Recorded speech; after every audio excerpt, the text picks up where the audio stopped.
I look at the nerd and I see that he's streaming while my keyboard gently weeps. That was so lame, but I don't know. I thought it would be funny for 15 seconds. Anyway, tonight I am going to be reading from the last chapter, the epilogue of my Typing Book Nerds Per Minute. Name of the chapter and the name of the stream is Zoom with Zoomers. Yeah, this is what I wrote up about the Ultimate Typing Championship a month ago. It's basically my reaction video for that. Oh wow, good morning. Yeah, it's like 5 minutes to midnight here, so I guess you're in Europe.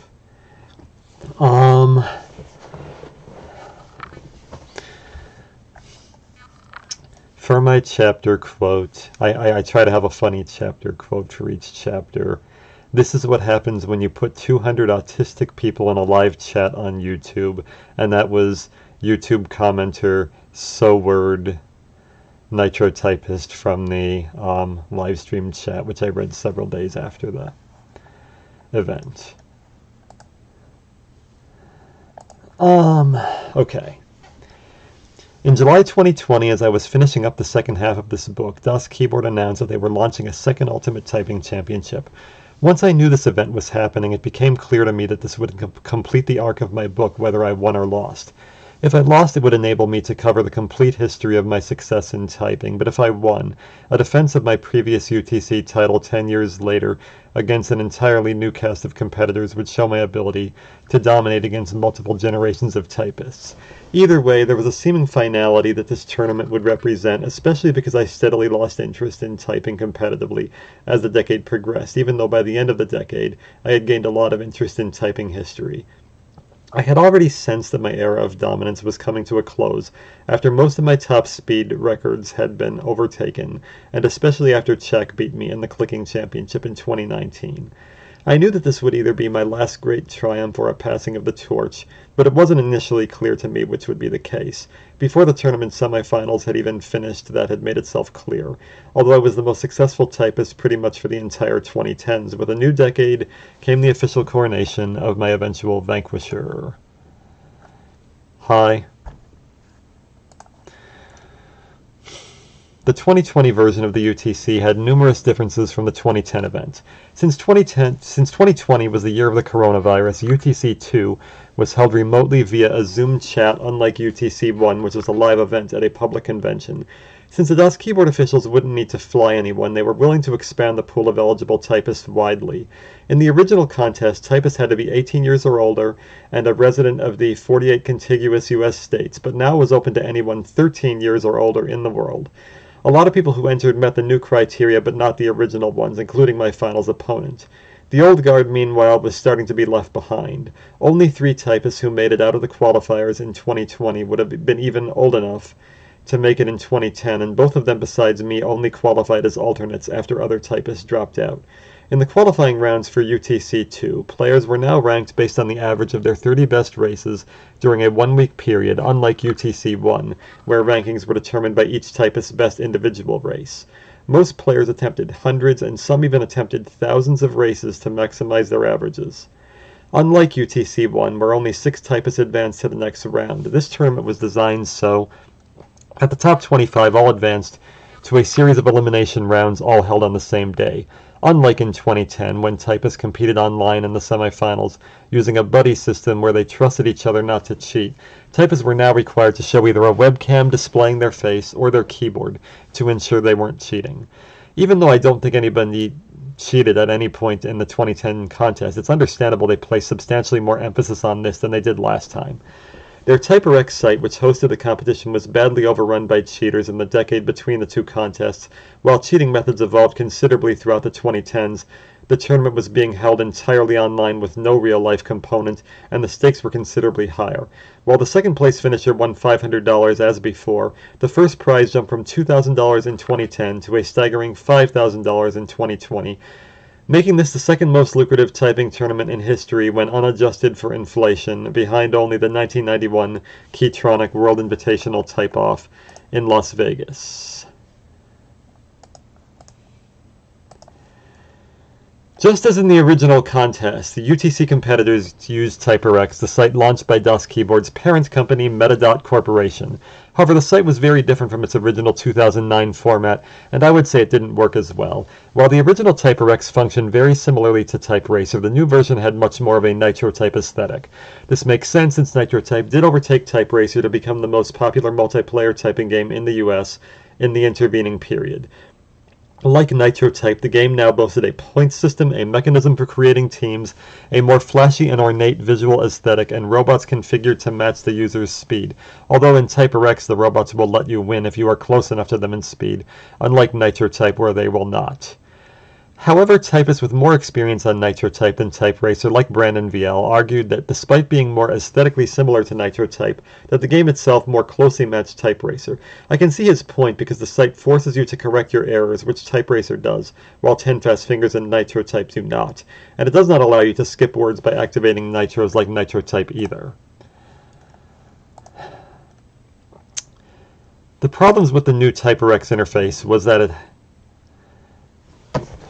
had quite a few unusual glitches that did not exist on either TypeRacer, NitroType, or the original TyperX. Sometimes races would start before the countdown clock reached 0 seconds, which penalized users who waited until the countdown was finished. Occasionally, the countdown clock would somehow pop up accidentally in the middle of a race, which frequently stopped people from completing races. While the 2009 qualifying quotes for TyperX were curated by the UTC officials themselves, most of the quotes on TyperX were submitted by users, and many of these were not good. These included words with improper spelling, grammar, or especially punctuation. For some inexplicable reason, there were numerous quotes containing the character string semicolon hyphen hyphen, a combination of characters that seldom appears in nature.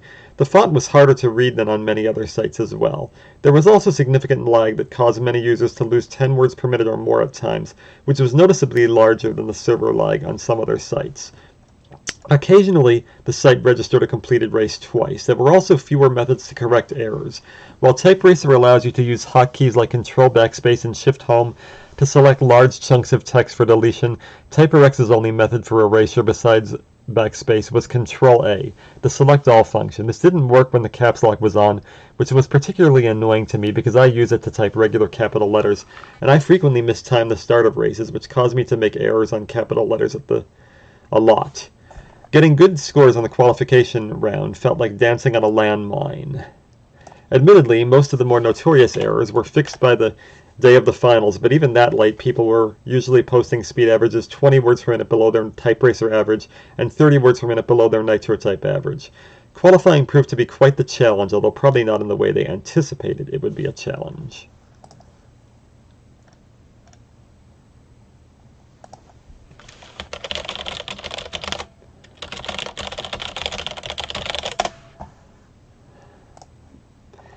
Qualifications opened August 3rd and lasted for exactly 1 week, and the competition was intense from top to bottom.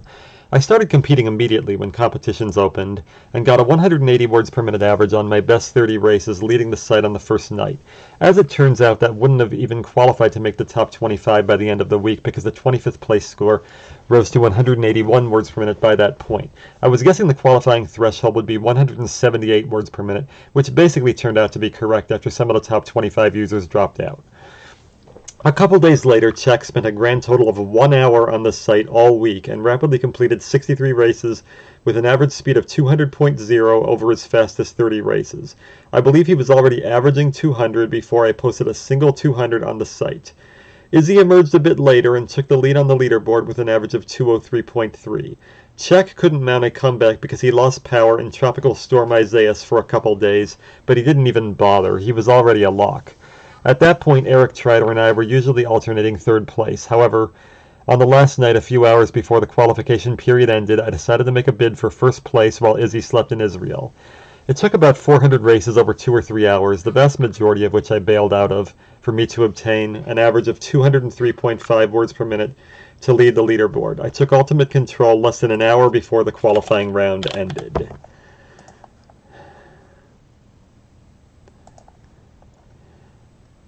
The qualifying list reflected some combination of talent and obsessiveness, and making hundreds or thousands of attempts did allow some people, including me, probably higher placements than we deserved based on our raw speed alone. Check did about 60 races, while Izzy did about 400 races, and I did around 800 races to get the average speeds we obtained.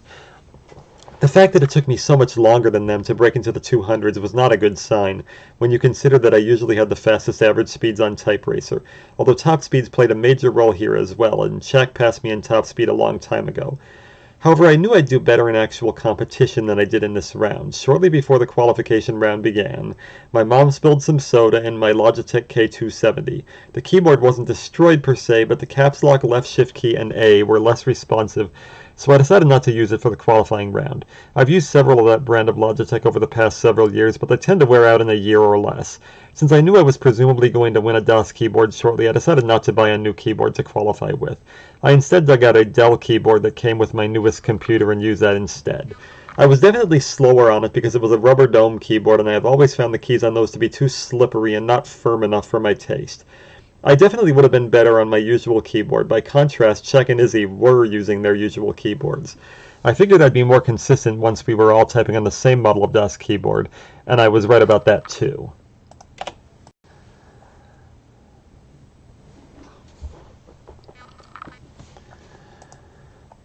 The top 25 was largely comprised of typists that I have either interviewed or already mentioned in passing in the book. These included me, Izzy, Czech, Eric, Alpha Panda, Type Racer race count leader Keegan Tournay, Nitro Type team inventor Brandon VL, Type.gg creator Emre Aiko Aiden, the Briton who finished 6th at about 5 a.m. in the clicking championship, Kathy Chang, John the fastest Dvorak typist, and Michael Casolino. There were many notable no-shows as well, including Michael DeRoche, who had just gotten back online but was now working in an Amazon fulfillment center and couldn't get time off at work, so he didn't bother entering, Taryn, who also couldn't get the Saturday of the competition off, Raptor, the anonymous Nitro Type star who broke my record there in 2018 and has traded records with Chuck ever since, and Bailey Jeans, a 15-year-old Australian wonderkind who holds the English language record for 10 Fast Fingers competitions. I invited a bunch of famous typists to compete, mostly those from a past era, including Jelani Nelson, Kukain, Mako, and Eric Lee Chung. Jelani was the only one of those typists to show up for the competition, and I was particularly shocked Mako didn't enter after he finished 3rd in the clicking championship. However, he did largely stop typing in recent months because he thought he was getting too distracted, which is understandable. Yeah, I wanted to roll the R on that. I'm not sure I succeeded. The competition was so fierce that several typing luminaries initially failed to advance to the top 25. These include my one-time rival Jelani, two-time Typing Zone champion Andre Christescu, and defending Typing Zone champion and regular Intersteno medalist Andrea Aklagi Farsi. Jelani, I assume, simply didn't have as much time to devote to this as a bunch of shiftless teenagers and college students would, while Andrea had just had surgery, which made it difficult for him to sit, although both of them advanced when others dropped out. Just as in 2010, DOS Keyboard insisted on each qualifier having their full name and/or face appear on the stream. Many people did not like this requirement. Although 4th place finisher Eric Trider's name was publicized, he declined to show his face, while 5th place finisher Alpha Panda had shown himself on camera before, but refused to share his name. At the time, VL had never publicly shared his first name, Izzy had never shared his last name, and Czech had shared neither, but they all agreed to have their full names publicized for the contest. It was probably because they were more likely to win cash prizes than others that led them to accept these roles. Some people dropped out for other reasons, such as Logan, a 13-year-old going by the name Conspire, who dropped out so he could spend some time with his girlfriend. He was the youngest of all the qualifiers, and since I personally haven't been on a date since before he was born, I can hardly blame him for that choice. Shadow. I'm reading the epilogue of my book, Zoom with Zoomers. The book is not finished, although the last 11 chapters of the book are finished. Well, except I have to do some editing to one chapter, actually. But so all I have left to write are 7 chapters, the first 7 chapters of the book about the pre-21st century typing scene. Yeah, Danilo, Kukain's buddy. Yeah, I remember you.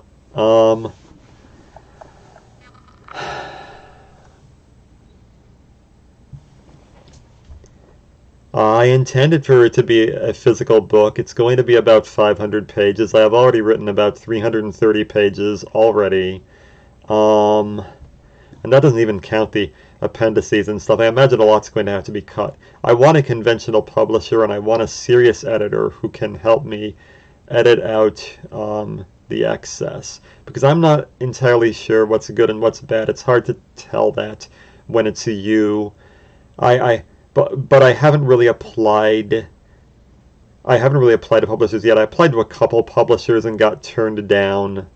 And I am releasing chapters on my Patreon at the moment, but I want to find a conventional publisher, but I would need to get an agent to do that, and agents won't look at a nonfiction book unless it is already completed. So I'm going to have to wait to complete the book until I try to find an agent to sell it.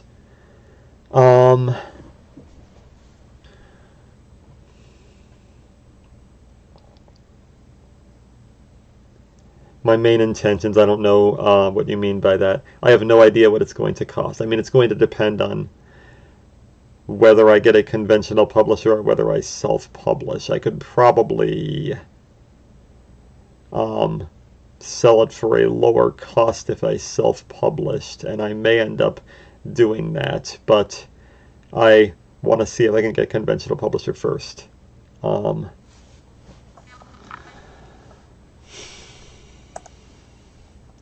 I'm going back to reading.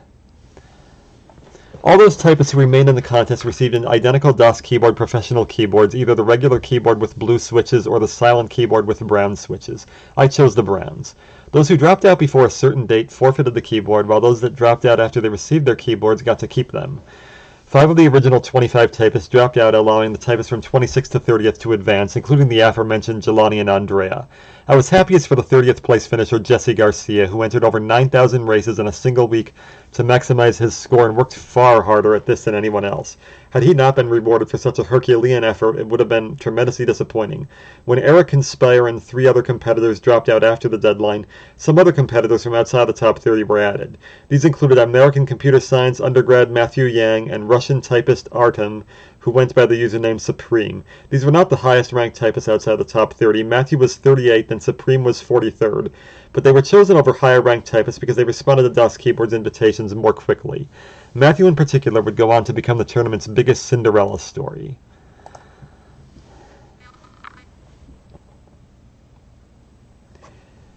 Yeah, Furry, I'm actively working on the book. I've written 330 pages out of 500. I have 7 chapters to go. I just finished my chapter on Dvorak, the keyboard, and it's mostly about Dvorak's book, actually.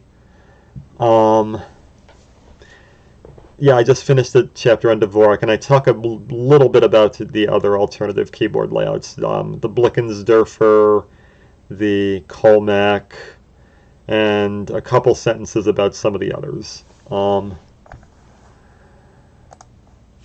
My next chapter is going to be about the Classic Typing Championships from 1906 to 1917. Going back to reading. When all was said and done, 22 people showed up for competition at 9:30 a.m. Eastern Time in a Zoom chat room on Saturday, August 22nd.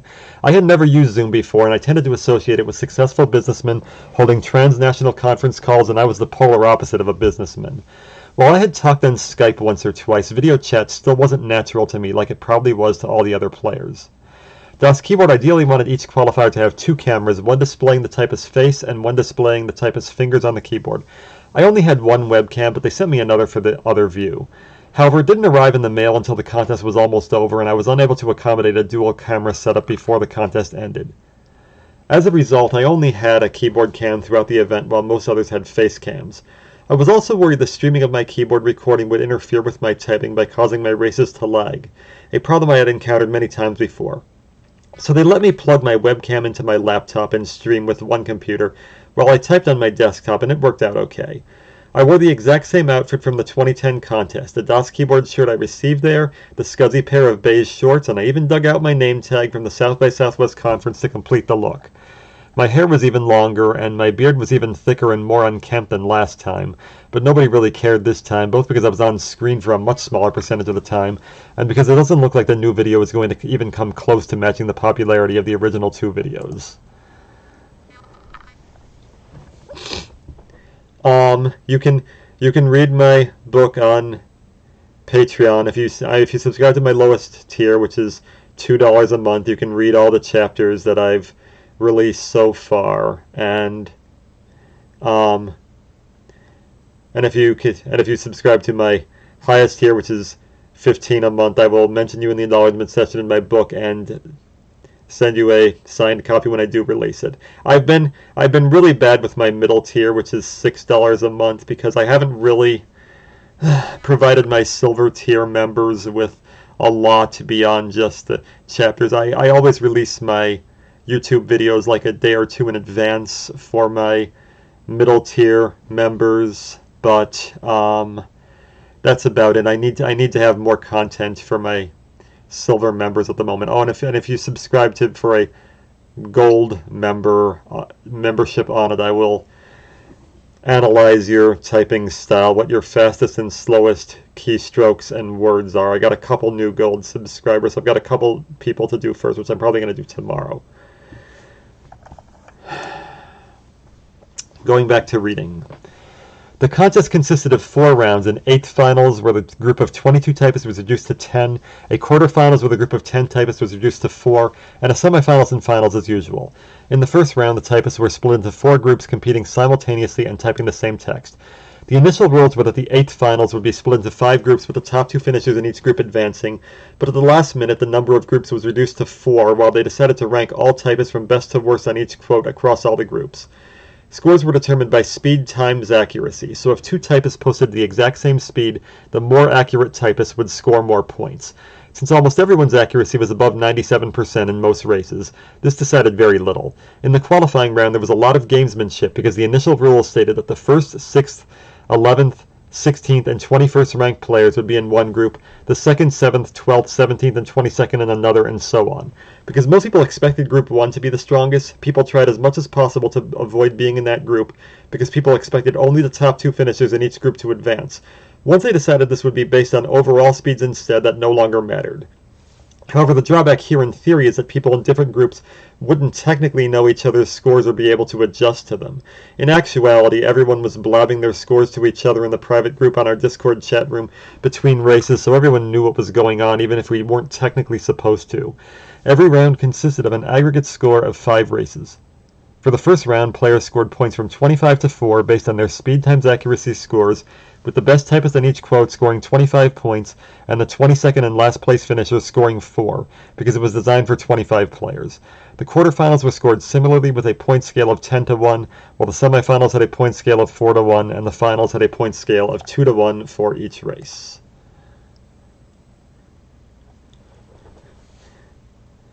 Oh, yeah, hi long shot. Surprised to see racing people watching this.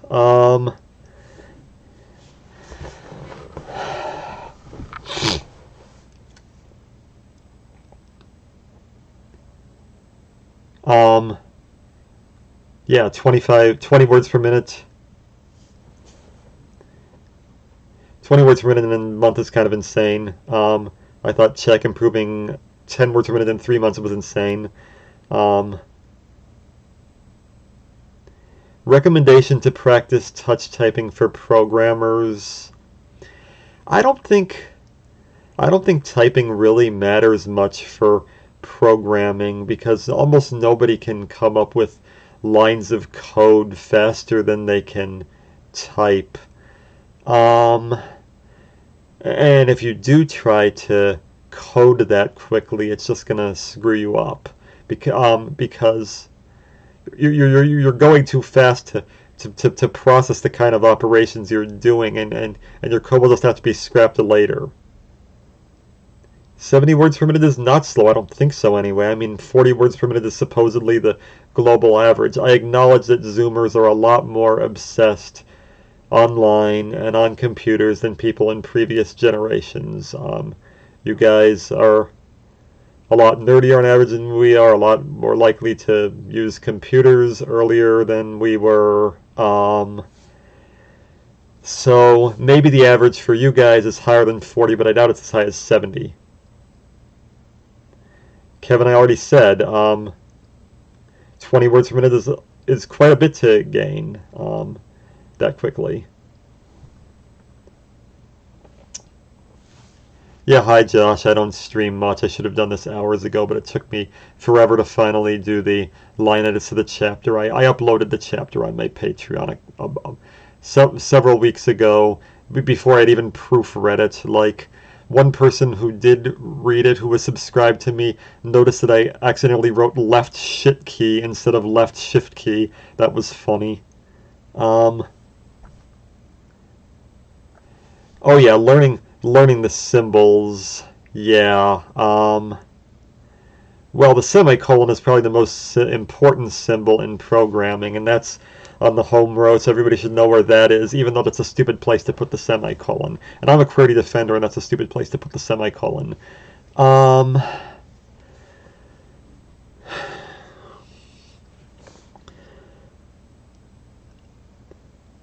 Yeah, I'm not sure what the best way for guided practice for typing programming code is. I guess maybe TypeRacer's special code universe. You don't need to use spacebar with both thumbs at all. In fact, I recommend, and most of the top typists from the early 20th century recommended, using the right thumb only to type the spacebar, because the vast majority of words end with a letter that can be typed with the left hand. So you really shouldn't try to alternate, because there are very few words that end on a letter that ends on the right hand. Okay, if you're left-handed, that might make more sense. Going back to reading.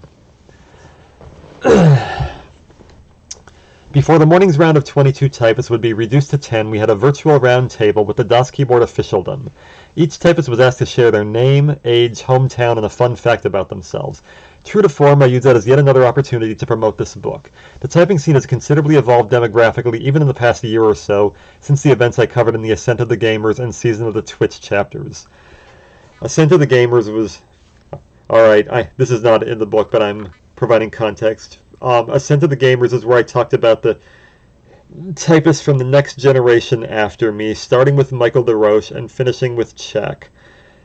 And Season of the Twitch is where I talked about the history of Twitch streaming, and I talked about Recful there, and I intend to talk about Siglamic. Siglamic has not gotten back to me yet about that, and I'm going to have to edit that since Recful died. That's going to hurt. I interviewed him about 9 months before his death, I guess. Anyway, going back to it. While millennial typists generally dominated the 2010s, this contest officially marked the changing of the guard. The millennials were nearly wiped out this time, with only 5 making the original top 25. Me, Izzy, Kathy, Edwin Chow, and Michael Castellino. All the remaining typists were Generation Z, or Zoomers, as they are now inclined to refer to themselves. 3 more millennials, Jelani, Jesse, and Alex, who went by the name Pickle Power, did bump their way in after the wave of dropouts. Jelani, Pickle Power, and I were the only competitors who were born before 1990, and I felt really old trying to learn new technologies that were foreign to me but seemed to be second nature to my opponents. Jelani at age 36 was the oldest competitor, while Adam Fallon, the 14-year-old Briton who went by the name Adamski and only came into prominence relatively recently when he posted a top speed of 211 words per minute on 10 fast fingers in the past couple months, was the youngest. As for the demographic tilt, the global typing scene is still overwhelmingly dominated by Americans, as it usually has been in any international competition in English.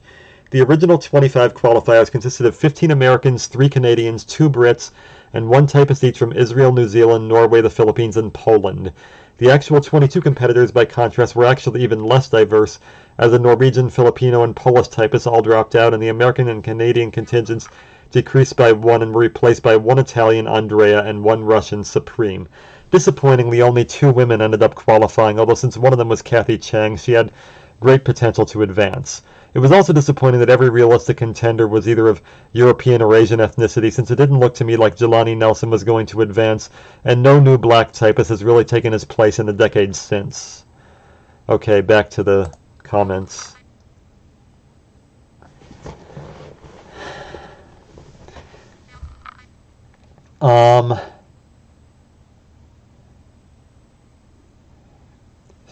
Stenography isn't real typing to me. It's certainly faster than typing on any layout if you get good at it, although there are some stenography people I've been able to beat, like Mark Kislingbury was actually a stenography champion, and I beat him 3 years in a row on Intersteno, although one of them I was disqualified because I posted that YouTube video in 2017 before the contest was over, which would have theoretically allowed somebody to cheat on that Intersteno contest. Nobody was cheating, but somebody could have, I guess, which was their argument. Yes, long shot. Season of the Twitch was a pun on the Donovan song. Almost all of my chapter titles were puns. I mean, just like this, Zoom with Zoomers. I also did The Competition Will Be Digitized, which was a pun on the Gil Scott-Heron proto-rap spoken word piece, The Competition Will Not Be Televised. Almost every single chapter title was a stupid pun. Okay, good to hear it, Mar. Yeah, I know I started this too late for a lot of people, since I imagine most people watching this are going to be Americans, and a lot of people are going to be on the East Coast and have to go to bed, go to school tomorrow, maybe. My Patreon is patreon.com/Sean Rona, just that. I chose that over Arena Snow because, I mean, I might in the future want to do other stuff with this after I finish the book. Like, I was thinking about maybe launching a typing podcast at some point later. I was thinking about doing that this year, but I don't have time for that. I'm going to wait until the book is finished before I think about that. I was also thinking about doing an auto racing book and maybe using this for that. So that's why I did Sean Roan instead of Arena Snow.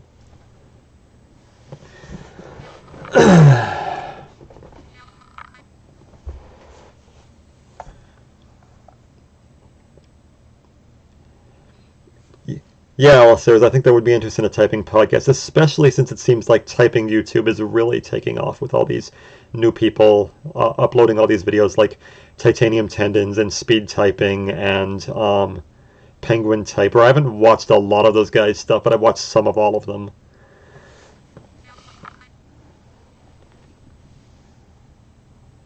A typing championship for your viewers? I don't know what you mean by that. Oh yeah, Kevin, you're the guy who always talks about my videos being ASMR videos. Oh yeah, I remember that. That was funny. Alright, I'm going back to reading.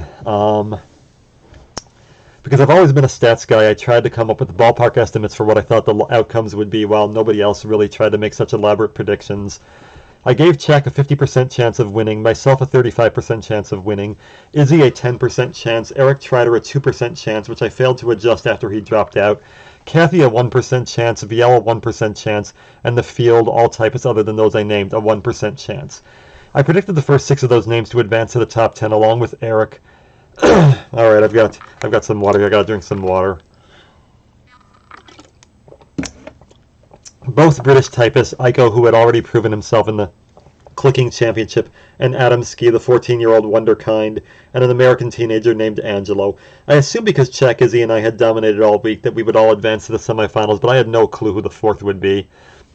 I guessed it would be Adamski because his recent average speeds were kind of scary, and sometimes even faster than mine, and I was a little worried about losing to him, but I didn't really have a clue. I had myself losing to Czech in the finals. I did not expect to win.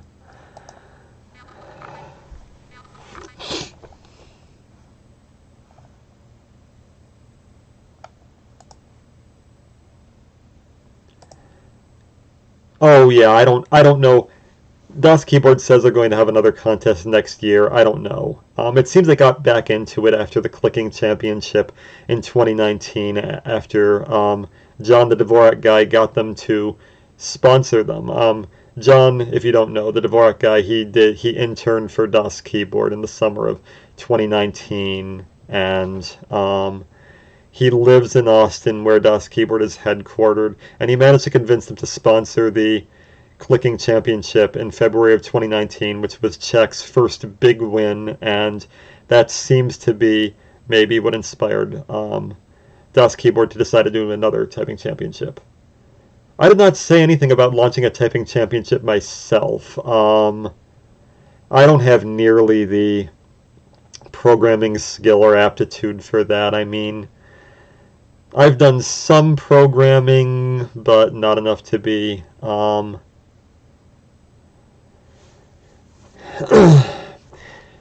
enough for me to do anything good that would require like security or stuff. Yes, the right thumb is much better for typing the space bar. By far. I've always been right hand only, basically, and the typists of the 1900s and 1910s said the same thing. Almost every letter that ends a word,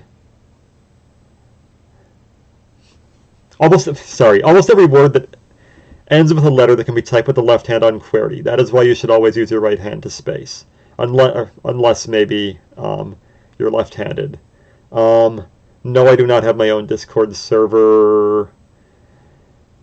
I have some bad experience moderating things on the past, like a racing message board I used to have on my auto racing site, racedatabase.com, that turned into a fiasco because, I mean, a lot of people I had were banned from other forums and a lot of political crap, and I mean, I don't really much want to. I don't like moderating stuff. I used to be a moderator of the Type Racer Discord, but I didn't actually do anything in that role very much. Moderating is not fun. I have not done much programming in years, but it was mostly web development stuff. MySQL, PHP, CSS, HTML. I did very little in Java and JavaScript, not a whole lot. I did a little in MATLAB and SPSS and Visual Basic. I dabbled in a lot of things, but not very much in any of them. At one point I liked programming. 10 to 20 years ago, I've kind of fallen out of it. I've gotten more philosophical lately, honestly. More into reading and writing things than programming, even though I know programming is more lucrative, and I know that I'm sort of damaged goods as far as that's gone. I'm too old, and almost everybody who would get hired from a programming job now is younger and better, so I kind of blew that, but it's whatever. I didn't find it as fun as I expected to in the long run, I guess. For me, it was more of a tool to use, just like to display my statistical content on my racing statistics sites or whatever, stuff like that. I wasn't really into programming for programming.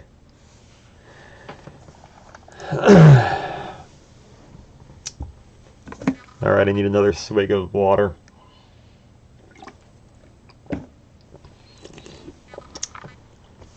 Three months after I avenged my clicking championship loss to him in the typing match in March 2020, Ryan Harrington held a second typing match in June.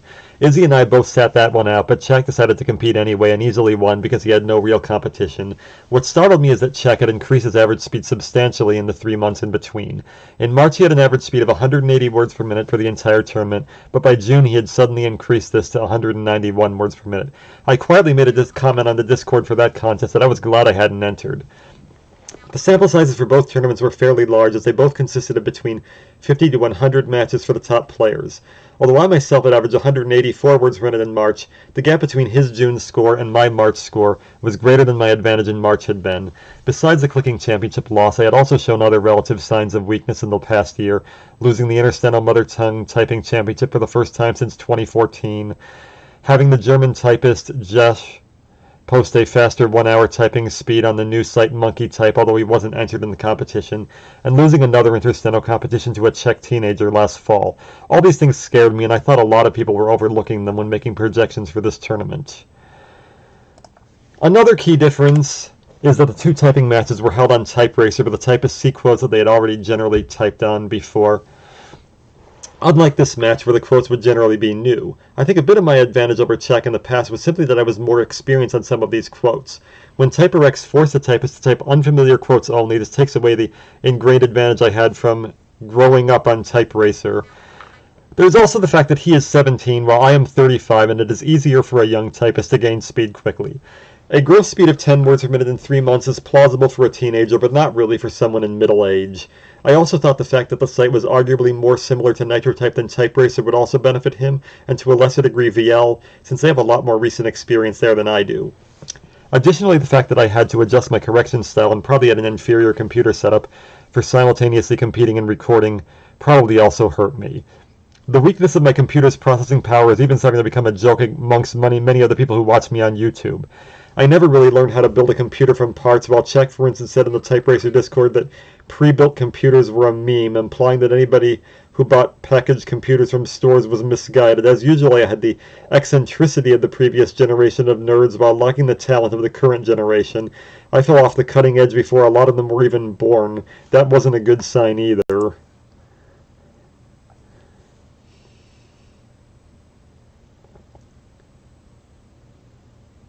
Jose, I'm not interested in organizing a typing tournament myself, although I would consider helping other people organize a tournament if they ran it. Like, I'd consider being a co-host in somebody's Twitch stream if somebody did a Twitch stream for a future tournament. I don't really want to organize something much, though. Going back to reading. However, while I correctly predicted my eventual defeat, I failed to anticipate what a blowout it would be. Although I probably did have an advantage over Czech on TypeRacer to some degree because I had simply typed the quotes more, one of my greatest strengths has always been picking up speed quickly on an unseen test. But that is also a strength for Czech. Because the two quotes in the original Ultimate Typing Championship were long and difficult, I was expecting the races in the final would be much longer and harder than the typical quotes you see on TyperX like they were last time, and for the most part that didn't turn out to be the case. For all my ritual self-loathing, I actually overestimated my odds in large part because I expected the quotes to be a lot longer and more difficult than they actually turned out to be, which I felt would benefit me. Because I know in a rivalry you don't want to be playing the other person's game, I decided I would put particular emphasis on accuracy, since I felt I had no chance of beating Czech on burst speed. If I typed even more consistently than I usually do, I felt I could possibly lull him into a false sense of complacency and benefit when he made an error. But as it turns out, none of this likely would have mattered at all. In the opening round, the eventual winner was basically a fait accompli, as Czech won each of the first 4 races in the round and lost only the final race, a novelty quote that had little to do with conventional typing. These quotes included 2 very long excerpts from Moby Dick and Thomas Paine that were longer than any TypeRacer quotes, along with 2 TypeRacer-length quotes about the United Nations and electricity and magnetism. Although in the past I always won extremely long quotes over everyone, that was finally no longer the case. Czech beat me by 5 words per minute on both the Melville and Paine quotes, which were around 1,500 to 2,500 characters in length. A quote that long is usually a large enough sample size that it will reflect raw ability with high accuracy most times, and Czech and I were freakishly consistent. Czech posted an accuracy of 98.8% in both races, while I posted an accuracy of 99.8% in both. The margins of victory were also almost identical. Although accuracy did play a role in calculating our scores, my advantage in accuracy was not enough to compensate for his advantage in speed, and if I had tried to burst harder, I'm not sure I would have done any better, since a decline in accuracy would have probably resulted in me posting about the same speed anyway. This is consistent with Czech making a 10 words per minute jump in the past 3 months. The rest of the typists were all over the place on those 2 quotes, largely dependent on accuracy. However, Izzy and Adamski, who I forecast to be the other 2 competitors in the Final 4, did place in the top 5 on both of those quotes. I kind of did badly on the shorter, more TypeRacer-length quotes, only placing 9th and 5th, while Izzy finished 2nd on both of those. It was clear from the beginning that my only hope would be extremely long quotes, which I expected in the finals, since Czech was clearly faster in peak speed than I was, but if I couldn't even win those, I was toast.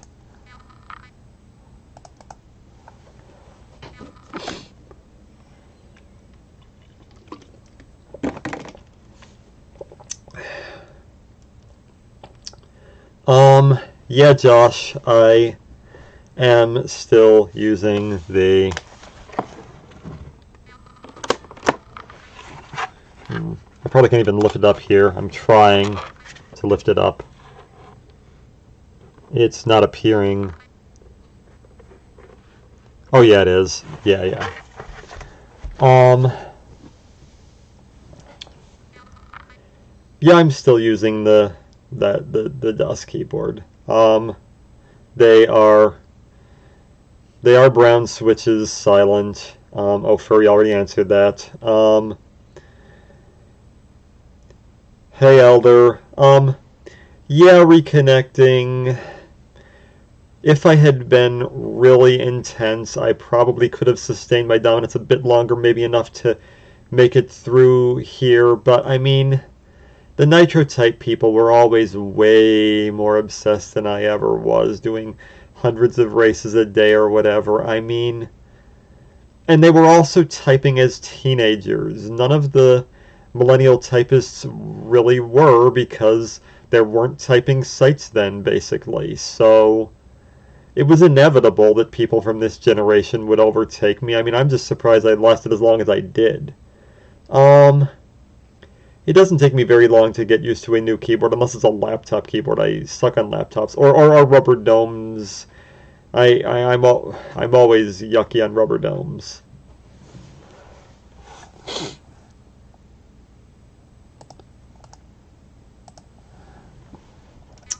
Going back to reading, the fifth quote was an interesting novelty that had more to do with the ability to adjust to chaos than actual typing speed, and I welcomed it. On that quote, users typed the alphabet several times, but there were a number of typos and misspellings included to troll the typists.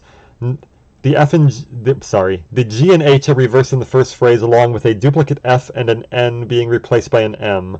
The second alphabet is less diabolical, as it is only missing an N and a W, but is otherwise in order. The third is uglier, with a duplicate F, inverted J and K, missing M and N, U replaced by A, and Y replaced by O. The fourth alphabet reprised the first, and the fifth adds an extra G and X and inverted the Q and P. I'm sorry, I wrote this in present tense because I actually showed all the misspelled alphabets in print, but I'm not reading it.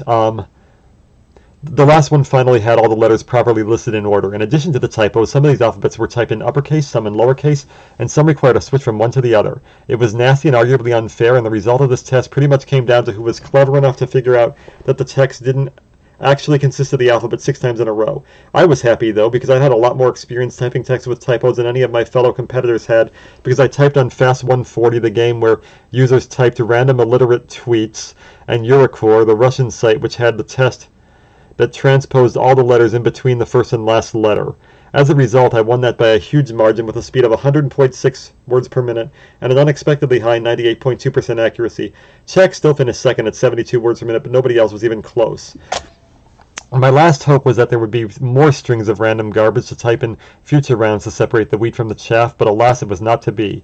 But if it had been like that and I'd beaten Czech just because of gimmicks when he was clearly faster, in the long run it would have felt unfair. Interestingly, despite the gimmickry of the final quote, it did not affect who advanced to the last round one iota, as the top 10 finishers after 4 quotes remained in the top 10 after the misspelled alphabet quote. It reshuffled the standings, but ultimately affected nothing. Czech remained in first place, scoring 124 of a possible 125 points. Izzy dropped from second to fourth after a 19th place finish on the misspelled alphabet quote, with me and Aiko taking over second and third respectively.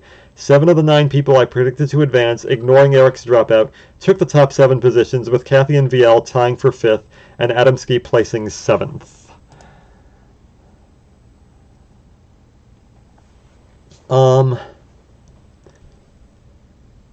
It all comes down to what you're used to. If you grow up with laptops, you'll be faster on laptop keyboards. If you grow up on desktops, you'll be faster on desktop keyboards, almost inevitably.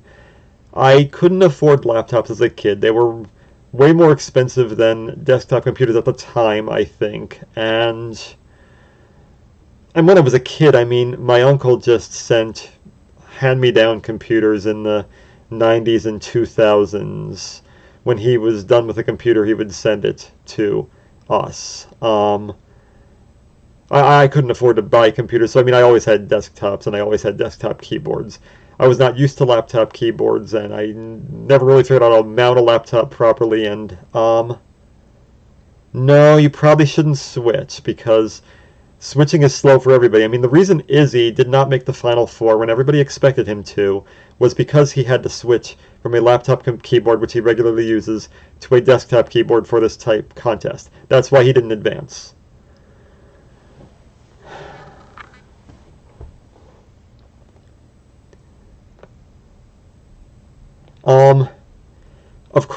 Of course, competition is rising.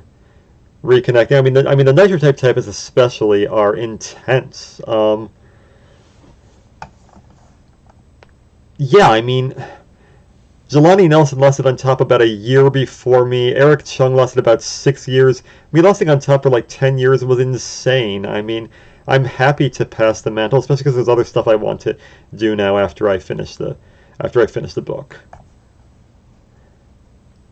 Well, yeah, Samurai Pie. I agree with that. I mean, hundreds of races a day isn't going to help you more than half an hour a day. I mean, I read Dvorak's book, and he said that people should not be spending more than an hour a day practicing typing, basically. And I probably agree with that, because, I mean, anything past an hour and you're probably not really going to improve beyond that.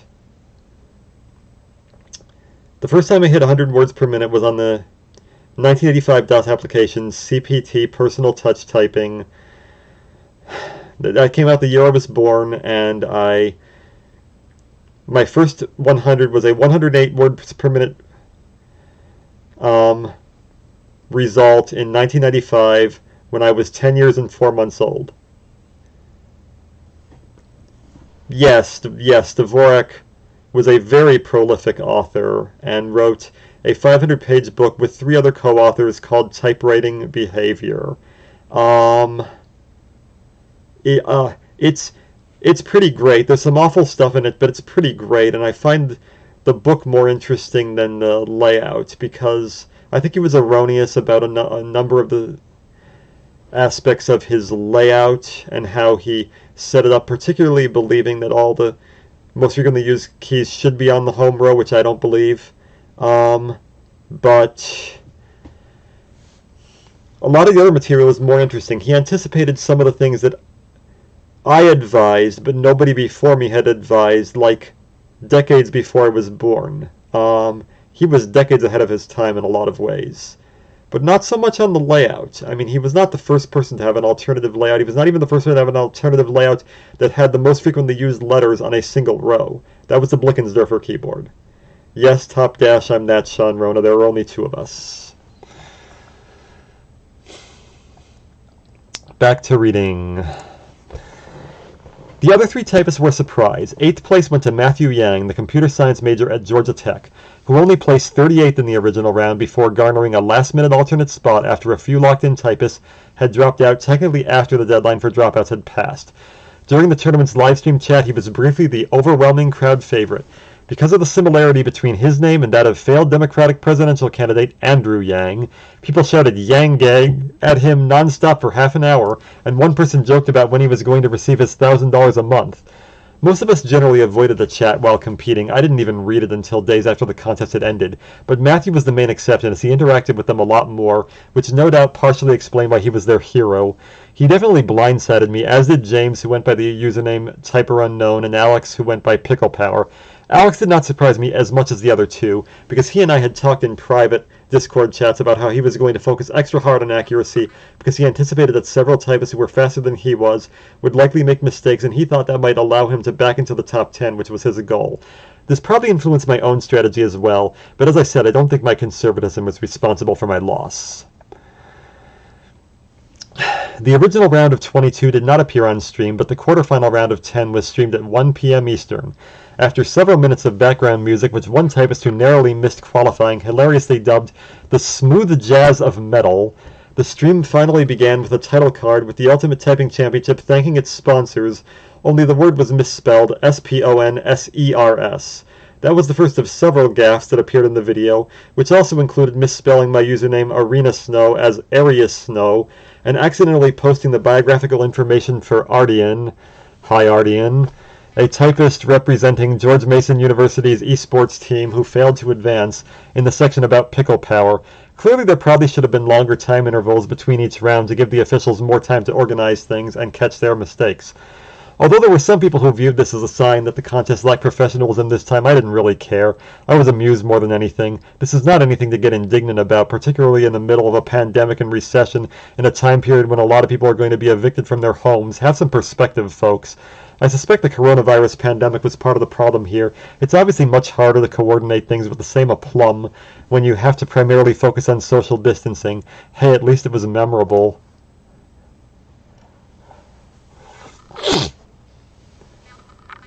I mean, everybody was spamming Yang Gang. It wasn't just you.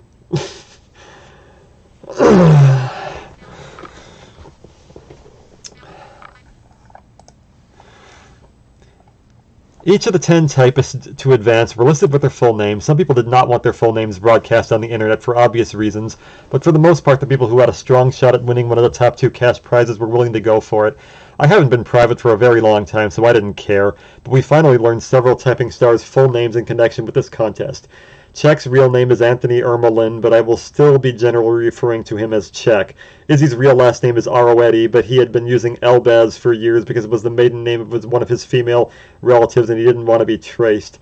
Viel was actually the last name of Brandon Viel. Initially I had thought of it as an oral pun and guessed his actual initials were VL. Kathy Chang and Emre Aiden Aiko were never particularly private about their names. Although you might think Aiko's name is rather obscure, he actually shares his name with a Turkish rock star, which thereby explains why he was willing to go along with it. Each typist also contributed a picture of themselves to appear on the stream alongside their full name and biography. Izzy chose a picture of him drinking coffee. Czech chose a weird horror-themed picture with a seemingly disembodied hand around his neck. Emre had a picture of him patting the back of his head. Adamski cropped off his arms, and Viel placed his thumb under his mouth and struck a contemplative pose. Was this a typing contest or some kind of performance art troupe?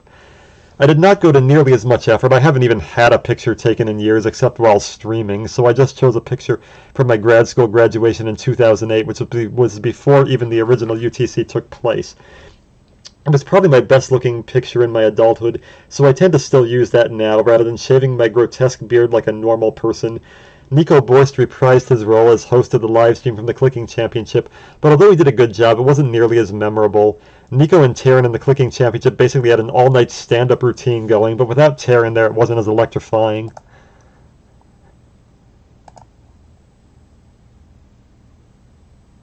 Room tour, I'm not doing that tonight. Maybe I'll do a later stream. Somebody asked me to show them all their keyboard.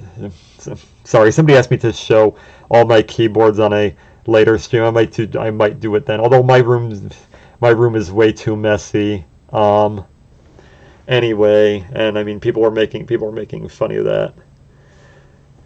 Making funny of that. God, I'm probably should be sleeping.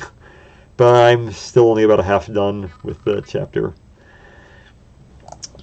After I shared the chapter I wrote about the previous Ultimate Typing Championship with the DOS Keyboard CEO, including all the awful comments I received on the original video, they offered to shut off comments for the new one, but I changed my mind a couple days before the competition actually started. For one thing, the comments in the past few years were a lot less nasty than they used to be. Additionally, whether I want to be or not, I am the biggest celebrity of this niche even after my loss, and I don't want to be a prima donna. And I knew I had fans who would be disappointed if they weren't allowed to post on the video, so I changed my mind. The people in the chat largely consisted of NitroType users who were teenagers or younger, and as a result, it consisted of little more than hundreds, if not thousands, of posts with each user evangelizing or simping for their favorites. I did not even know the word simping until, I don't know, a month ago. In addition to typing's Yang Gang, Czech and VL were probably the most popular throughout the tournament because they had the largest NitroType presences. Even though everybody knew I preferred TypeRacer, I was still well known on NitroType because the Ultimate Typing Championship video inspired many people to start typing, and because I was a past record holder there. But in aggregate, I think the crowd did want to see a different winner, and I can hardly blame them.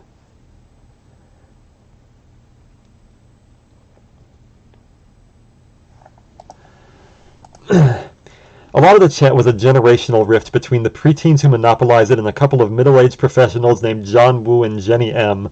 The NitroTypists were predominantly grade schoolers or at most teenagers, and you could tell by the way they interacted with each other. In addition to spamming the chat with endless support for their faves at a rate of nearly a comment a second at times, there were lots of silly rhymes, several minutes of emojis of colored worms, Users joking about famous typists from other sites such as Nitrotype's all-time race count leader Wildflower winning the tournament even if they weren't entered in the event, and inside jokes that the uninitiated would never begin to understand. One of these centered around a Pachycephalosaurus, which was one of the longest and most difficult words to appear in a Nitrotype quote. By contrast, Jenny lamented the immaturity of the chat, writing, "This chat is so juvenile, cowards hiding behind the monitors, it's sickening." She ran a forum for professionally employed typists and decided to watch the live stream so she could report about it on her forum, but I'm going to guess she came from a premillennial generation that did not watch people play video games, which gave her a strong case of culture shock when she encountered gamers for the first time in their natural element, who too often mock the idea of seriousness and view edgy, ironic detachment as a positive lifestyle choice. Although, I'm going to comment on this now. I do have to add that I think it seems to be better than it was like 4 years ago. I don't think typing, at least, is as toxic as it was, especially in 2017. That year was awful. She became the most popular punching bag for a few of the other chatters, with Ardian, who was eliminated in the 8th finals, replying, "Why are you so upset? It's the internet. Get over it." While Michael Castellino, also eliminated in the same round, asked if she was having menopause. She was upset because she expected a professional type tournament, and the chat convinced her it was not. When asked for a link to her forum, she replied, "I am reluctant to put name of my forum here because some of the chat people here are a little unusual. Not sure I want them in a professional forum." I could honestly see where both sides were coming from in that debate, and I don't really have a strong opinion either way. While I agree with her that the 2010 championship was more professionally run than this, it makes sense because that was planned much further in advance, and this felt a little rushed in comparison, as evidenced by the glitches on the site and the typos on the video. Online competitions are notoriously messier than real-life events simply because it's hard to corral a lot of people onto one interface who might have changed their minds about competing, or might not have even been online, which I know from my past experience organizing online tournaments. When you further consider that some of us were inexperienced at using webcams and or Zoom chats, and the stream is trying to display so many things all at once, including the racetrack, keyboard cams, face cams, and Nico's personal face cam, all on one stream with an infinite loop of a light metal track playing in the background, it's a miracle this stream worked as well as it did.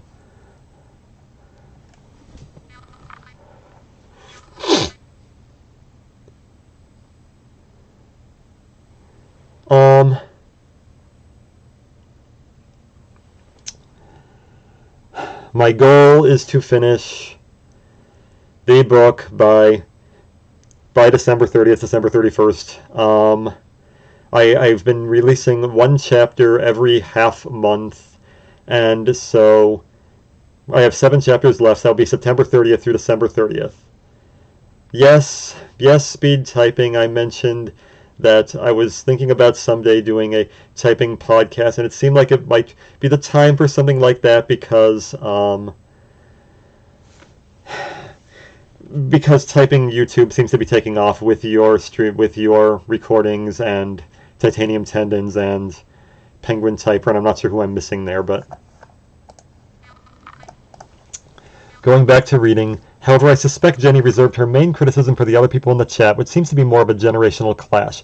As I was probably younger than her and older than almost anyone else in the chat, I again could see both sides of this. I'm barely old enough to remember when people were expected to be respectful to each other, unlike the current era when people pretty much say whatever they please, consequences be damned, almost entirely online but increasingly offline as well. Modesty, humility, and kindness are clearly virtues that have declined since the internet went mainstream, and I've watched this happen in real time over the past 20 years. Well, she was probably blissfully unaware of it because she isn't extremely online. Having said that, I feel for her to condemn this specific chat in the way she was doing was wrong. Many other people in the chat, including many hardcore typists, were annoyed by people spamming who they wanted to win ad nauseum, and were desperately calling for people to moderate the chat, which they eventually did. But I honestly wasn't when I read it later. The chatters that day were somewhat annoying and silly and goofy and immature for sure, but they weren't really mean. Few of the people watching the stream really made fun of any of the typists. They rooted for their favorites, of course, but they didn't mock their least favorites. There were only a few comments that struck me as beyond the pale. A couple people made a pun on Nitro's type star Raptor's name, calling him rapist. One person, jokingly I hope, called the coronavirus a hoax, and one person called me chopped liver after I lost, but that was about it out of thousands of comments.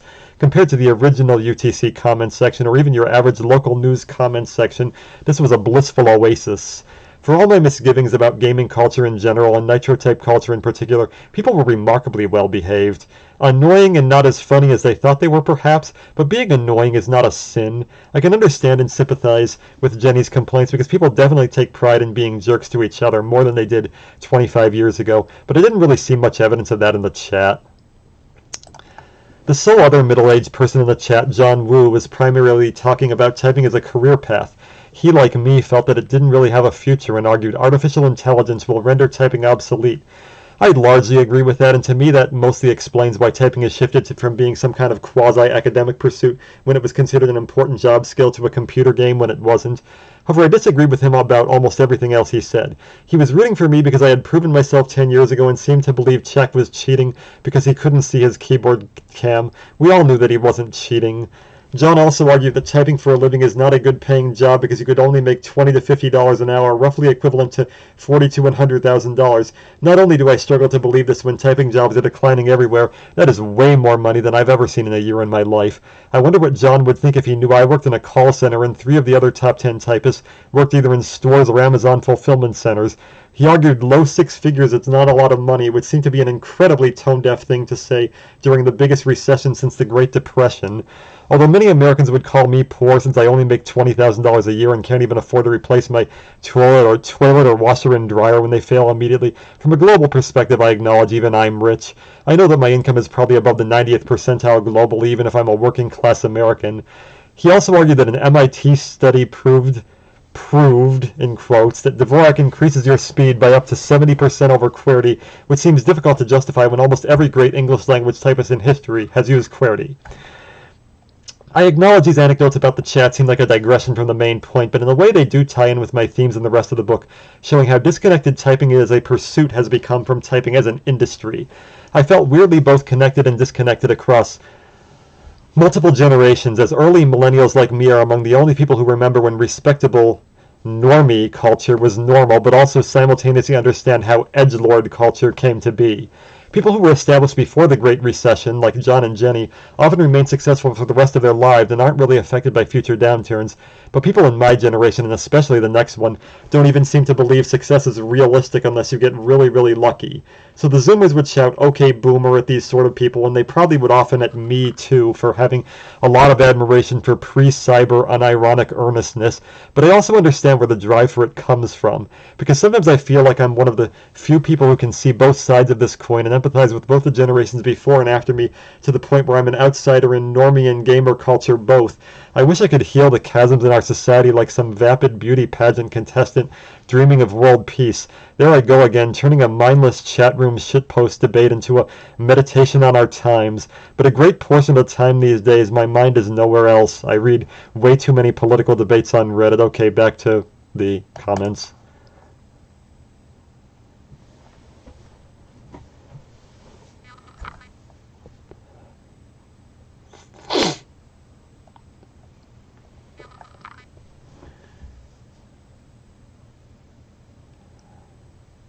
I didn't mind the worms. I thought they were kind of cute. I mean, I'm just as lame as y'all are.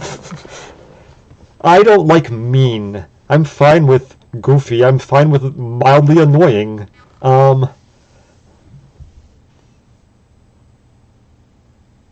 Yeah, Kevin, I'm reading the epilogue from my book, the last chapter about the Ultimate Typing Championship from last month. Yeah, I keep up with the current buzzwords. I sort of, I'm sort of pitching myself as trying to be one of these peacemakers trying to bridge normie nerd divide, because I'm like definitely both a normie and a nerd, which is not that common, but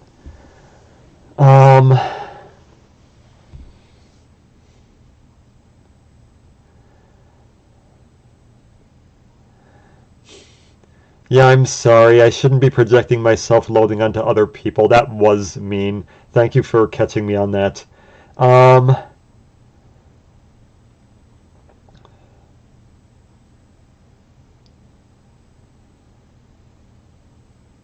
I don't really isolate I mean, isolating fingers, that isn't the best way to type. The best way to type is typing with your entire hand, all your fingers together. Your hand should move as a unit. You shouldn't think about what each individual finger is doing.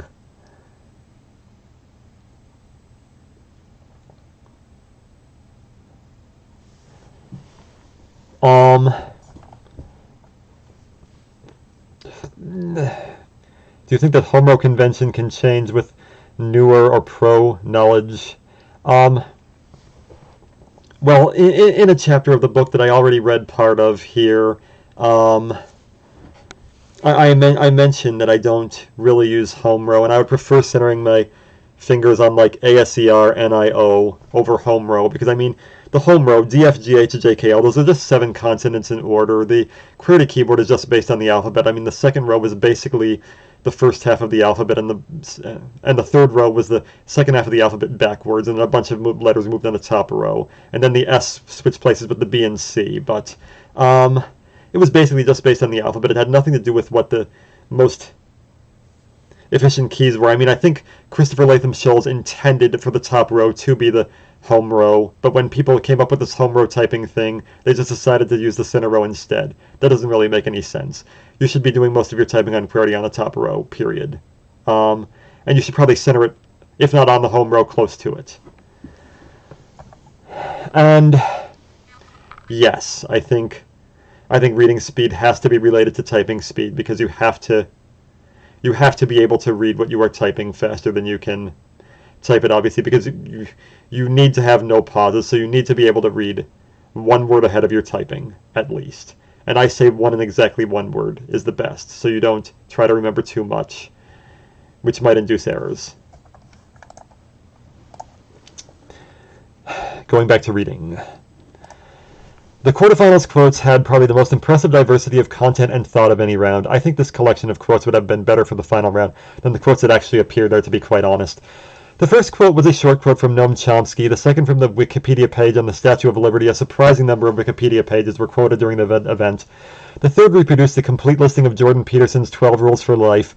The fourth simply spliced together the 2 Ultimate Typing Championship quotes from 2010, starting with the infamous ping pong ball quote, and finishing with the first quote from Immanuel Kant, and the fifth quoted John Lennon's Imagine.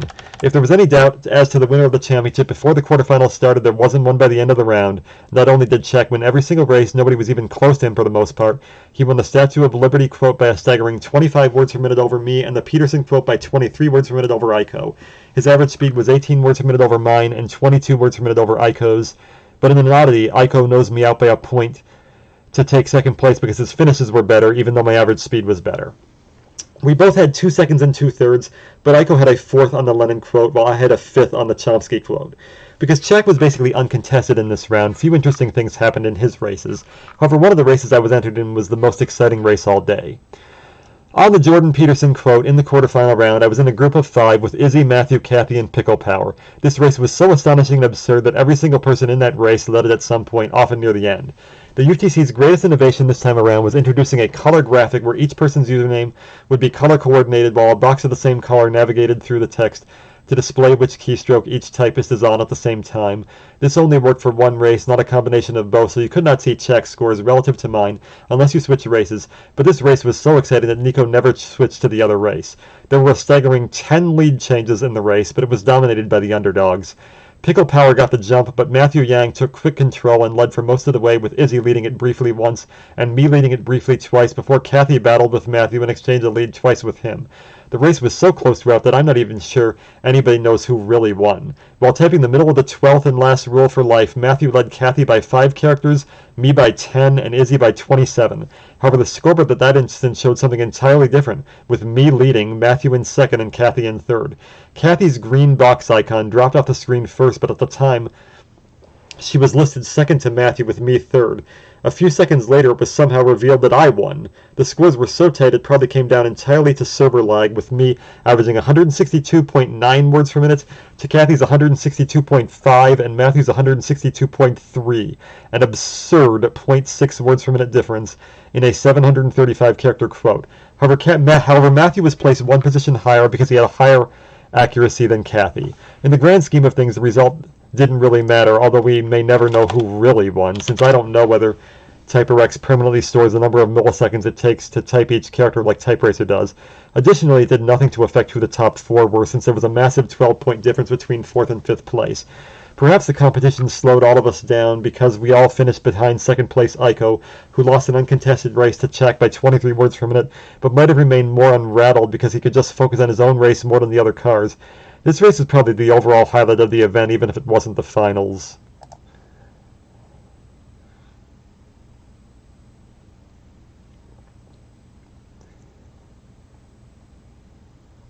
Would my resting position change if you were to write punctuation symbol heavy programming text? I pretty much use the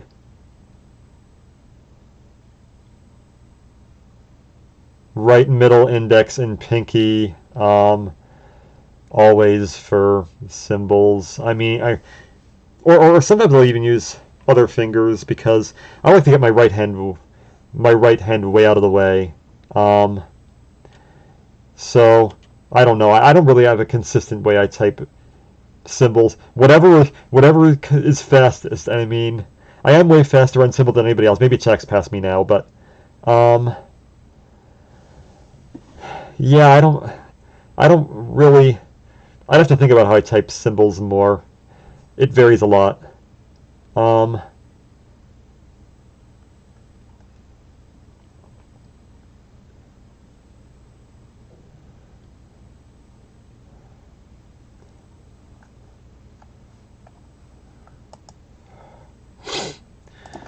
The next race pumped me up once I saw that I would be typing the same 2 quotes that I won within 2010, although I probably wasn't supposed to.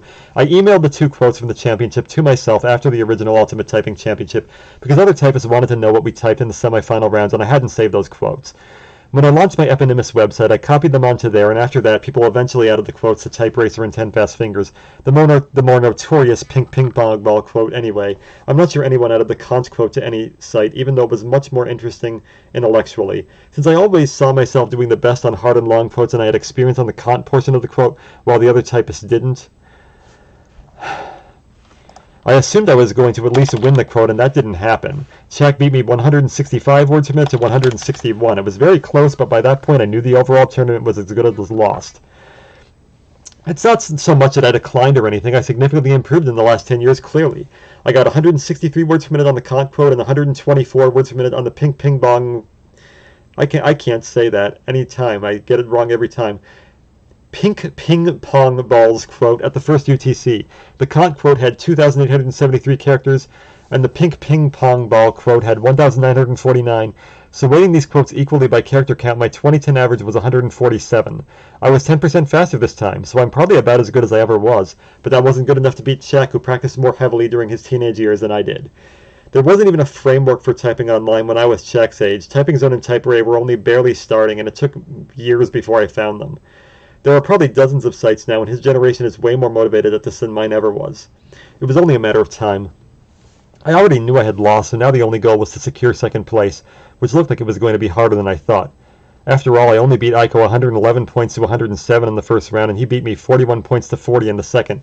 Neither of us were even close to Czech's totals of 124 and 50. I had clearly vastly underestimated Aiko in anticipating that he would not make the final 4. The Clicking Championship was obviously way more predictive of the results of this contest than I was expecting. Aiko finished 6th in that event despite typing as late as 5 in the morning in England on that night. Since he was now typing in the daytime and 2 of the competitors who beat him, Mako and Sid, weren't entered, I really should have penciled him in to finish in the final 4, but his fellow Briton Adamski was scaring me more immediately before the tournament, and Aiko himself admitted that he thought Adam was faster. However, both of us were underestimating him. Kathy Chang placed 4th with 36 points, and nobody else was even close, with Viel and Izzy tying for 5th place at 24 points. If I were to break that tie, I'd probably give it to Viel, because he had the highest average speed, the highest accuracy, and the best finish, scoring a 3rd in the opening quote, while Izzy did not place in the top 4 on any quote. Izzy ended up being much slower than I expected because he is more accustomed to laptop keyboards than desktops, and abruptly switching from one to the other usually causes you to lose speed. Keegan Tournay failed to advance to the top 10 for the same reason, even though he was in the top 10 in the qualifying round all week. Clearly, past experience in tournaments was pivotal, as the 4 typists to advance were exactly the 4 top finishers from the Clicking Championship who entered this time. Based on the earlier rounds, I expected Czech to win and Kathy to place 4th, and I was correct on both counts, but I had no idea whether Aiko or I would finish 2nd to claim the consolation prize. I thought it was probably going to be me, but after Aiko beat me in points in the previous round, I was worried. Okay, back to the chat.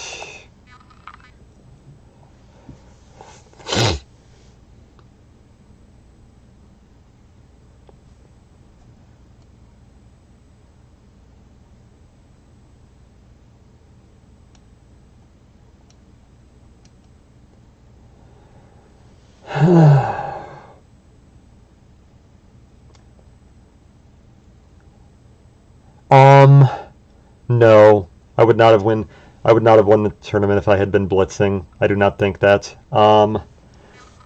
Czech was already faster than me. Like I said earlier in the chat, you might not have been here for it, but in the typing match 1, Czech out in March, I averaged 184 words per minute, and Izzy averaged 181, I think, and Czech averaged 180.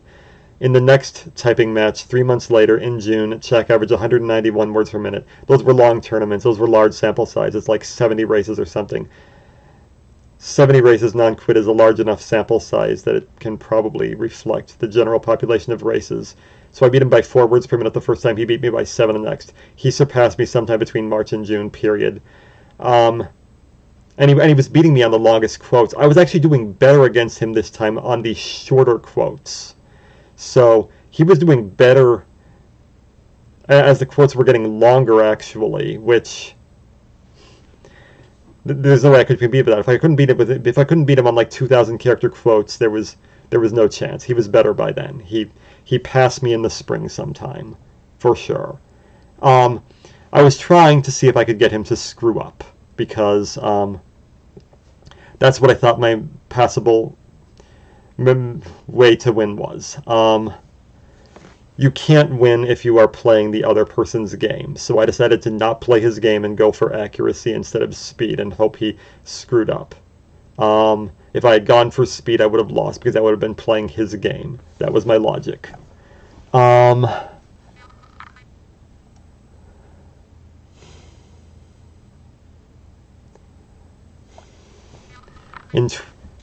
only had a formal IQ test once. It was when I got my diagnosis for Asperger's syndrome in 2014. They calculate. That's one of the few things IQ is actually useful for, in my opinion. Diagnosing people for things. If you have a large difference between your mental IQ and your performance IQ, that can be signs of having a kind of social disability sometimes.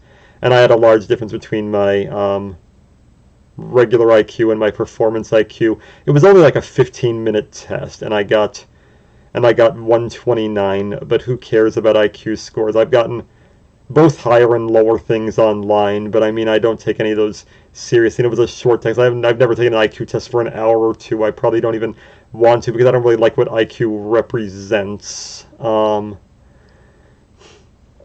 It's used too often to justify racists in the real world.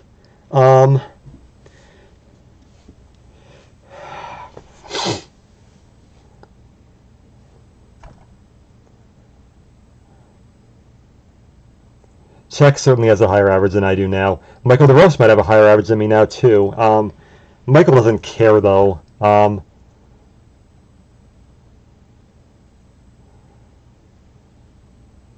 Yes, you need to type whatever you're expected to type on. DOS keyboard does not make laptop keyboards, as far as I know. They only make desktop keyboards. So if you want to prepare for a DOS keyboard competition, it's probably going to have to be on a desktop. And maybe you should just get a DOS if you want to prepare for their championship. It might help. I don't know.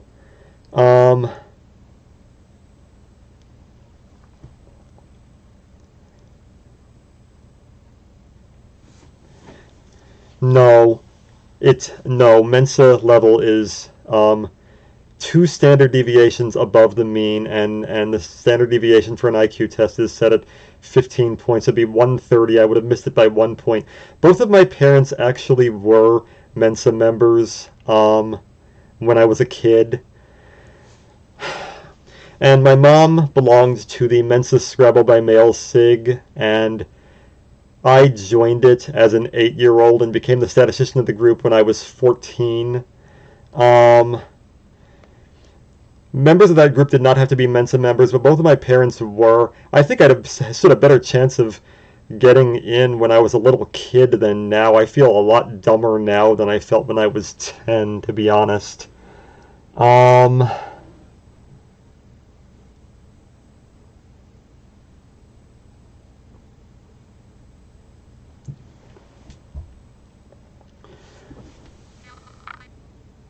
How do I increase my typing from 70 to 100? I practice on fast fingers. Well, I don't think 10 fast fingers is the best place to practice. I think Type Racer is the best place to practice, period.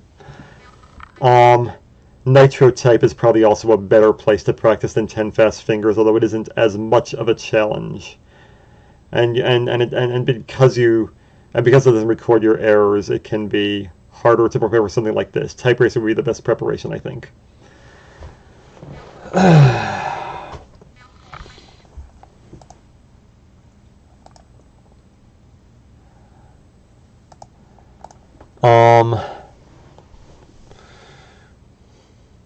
Alright, going back to reading. The semifinals quotes were probably the least interesting set of quotes in the tournament.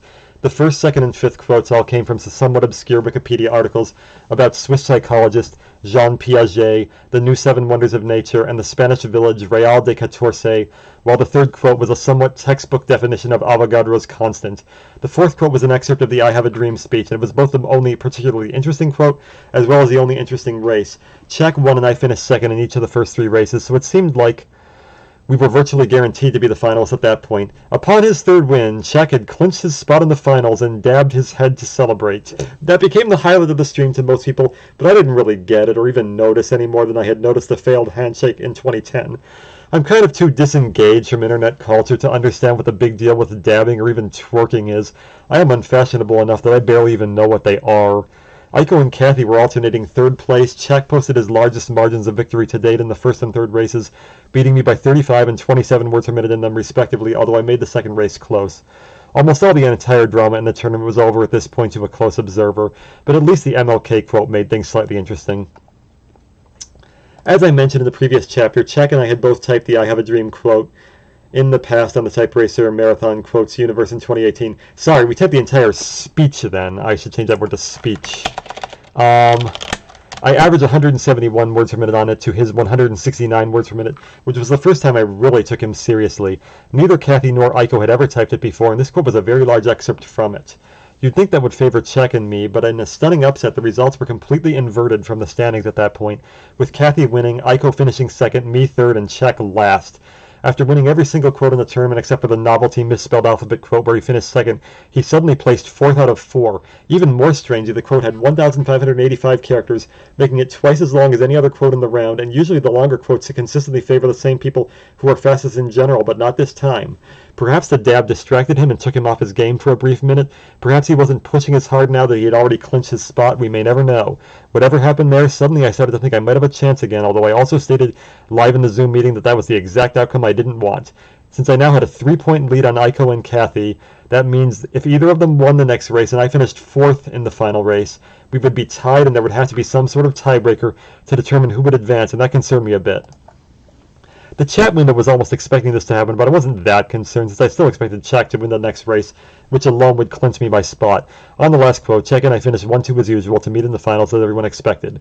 Aiko finished 3rd to break his tie with Kathy and earn what may have been the greatest British typing accomplishment in history. Alright, back to the chat.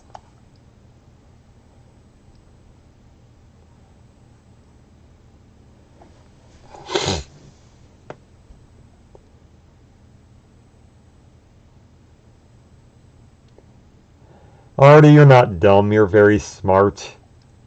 Yeah,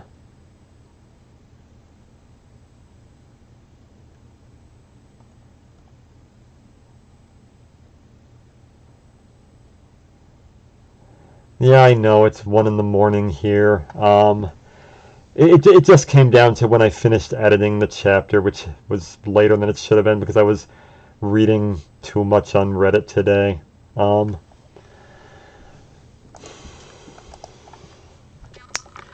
Going back to reading this. After Czech won 13 of the first 15 races in the tournament and beat me out by over 10 words per minute in 8 of them, I really didn't think there was a chance I could make a comeback. However, I will admit I was competing a bit more conservatively in the earlier rounds to make sure I would advance, and I definitely pushed harder in the finals, but it would not be enough. If you had asked me entering the tournament, I would have expected that the quotes in the final round would be substantially harder, and there would probably be something on the level of the pink ping pong ball quote or the misspelled alphabet quote to trip us up. I expected the finals quotes to be something of that nature, which is the only reason I gave myself as high a chance to win as 35%. Unfortunately, the quotes in the final round were probably easier in general than the quotes in any previous round, which played right into Czech's hands. I did get my highest average speed in the final round, but Czech came close to doing the same as well, and also scored the highest race in the tournament in the finals. Unlike the clicking championship, I wouldn't say I choked or anything. I think we were both performing at a clutch level. It's just my clutch performance can't compete with his anymore. The finals quotes came from Wikipedia's page on the history of personal computers, a book on insects, Wikipedia's About page, the U.S. Constitution's Fourth Amendment covering unreasonable search and seizure, and NASA's summary on climate change research. Intersteno had some climate change text this year too. I'm glad to see today's modern typing contests are in touch with the important issues of our time, even though the world's governments don't care enough about them. These were generally basic quotes with basic words for the most part and nothing to trip you up whatsoever except that the phrase, the American Constitution's Fourth Amendment, was missing an apostrophe. Even though I elevated my performance now competing against Czech 1 by 1 and only lost to him by more than 8 words per minute once, I still wasn't a real threat. Czech's greatest performance in the tournament was no doubt when he averaged 210 words per minute in the second race of the finals round, which was the insect quote. Although I don't think it was particularly hard, nobody had scored 200 words per minute over the entire tournament, even him, and the quote was the longest in the final round at 1,031 characters, which is longer than any type racer quote. There was one difficult stretch in this quote: caterpillars, borers, maggots, grubs, hoppers, because most of those words have duplicate letters and they're not words that people type very often, so they won't necessarily have the angular motions internalized for those words. He was utterly unfazed, though, only dropping from 204.2 to 203.4 on that portion of the quote before finishing with a speed of 210.4 words per minute, which is faster than any speed he had previously registered in the race. My score of 183.8 words per minute was actually my fastest in the entire tournament as well, but it wasn't even close. That just rubbed it in. Although I had lost to Czech on every quote longer than 1,000 characters in the tournament, except for the I Have a Dream quote where I narrowly beat him, and we were both strangely upset. I never lost to him by more than 4 to 5 words per minute on the longer quotes, but losing by almost 27 words per minute on a quote that long is freaking insane. Czech did win the first and third quotes as well by much smaller margins to clinch the championship. According to championship rules, the fourth and fifth races in that round would still happen, and I won a meaningless fourth race, but my era was now officially over. For the entire tournament, Czech averaged 171.46 words per minute to my 159.03. Aiko, Izzy, and Kathy were basically tied for third between 141 and 145 words per minute. The site scores were consistently slower than those on other sites, so you can probably add another 20 words per minute to compare them to Type Racer scores, or 30 words per minute to compare them to Nitro Type scores. My intense focus on accuracy did pay off as I had the highest accuracy in every single round. Of course, more accurate typists like Mako, Noah Horn, and Aaron Adams weren't entered, so that wasn't all that hard for me. However, Czech had the second highest accuracy in the tournament, and that was probably the main thing that put him over the top. He's been faster than me for over a year and a half now, but my accuracy was enough to usually give me more wins. In the past 6 months, that has now changed. While I'd lost several Intersteno and Typing Zone contests before and lost a Clicking Championship, this is the first time in my typing career I got owned in English multiplayer competition. My era was now officially over for good. Alright, back to the chat.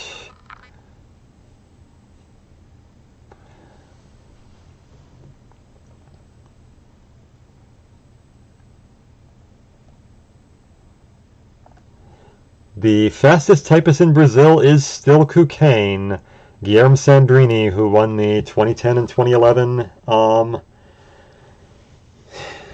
Typing Zone Championships and also held the English language record on Type Racer for a month from January to February 2010. I do not think there is any Brazilian typist since then who has surpassed him.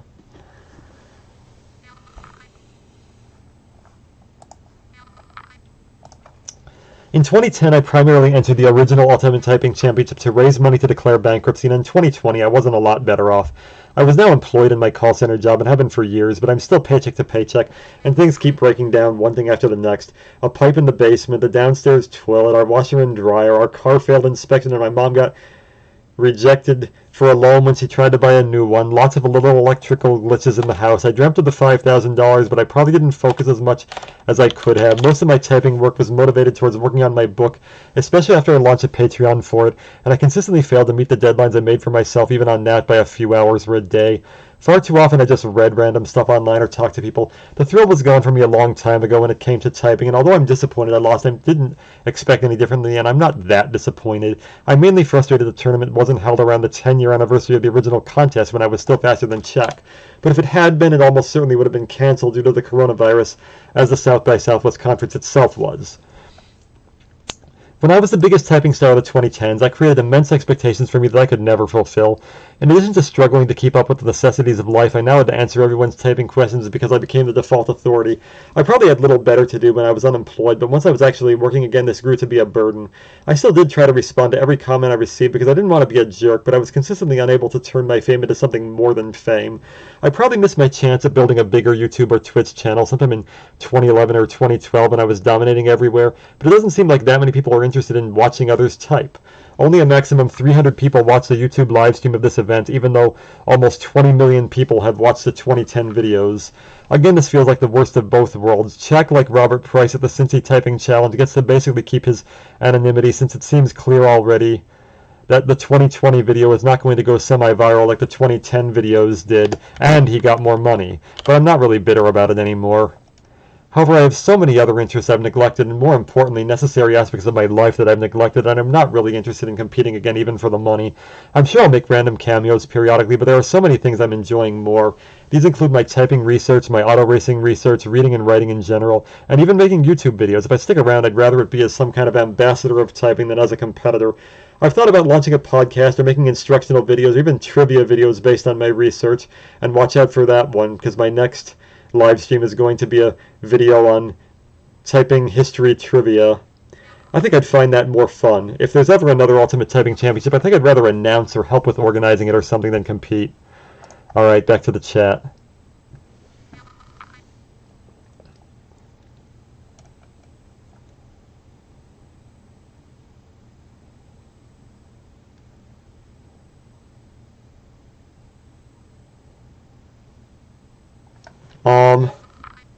Yeah, I remember Residover being good. Hand injuries? No. I've heard lots of other stuff, but not my hands. My hands are probably stronger than anything else because of the typing. It's probably like musicians getting calluses. If you have a lot of experience doing something, you can, especially when you were a little kid, you can bear it more than somebody typing as an adult. My hands never hurt. I mean, I've had lots of stuff hurting in my body because I have an atrocious diet and sleeping habits and stuff, but I mean, no, not really any hand issues.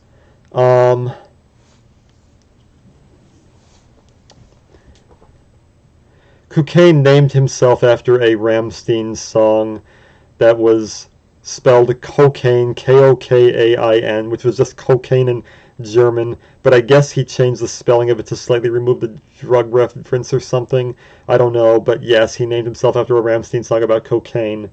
And if you didn't know, Cocaine has his own alternative metal band called Yellow Black Bridge, and they released an album which you can find on YouTube. It's called Footsteps. It sounds like Metallica and Alice in Chains if you're interested. He's the singer, lyricist, guitarist. He is the band basically. His guitar playing is great, especially his soloing, but his voice was too derivative of James Hetfield.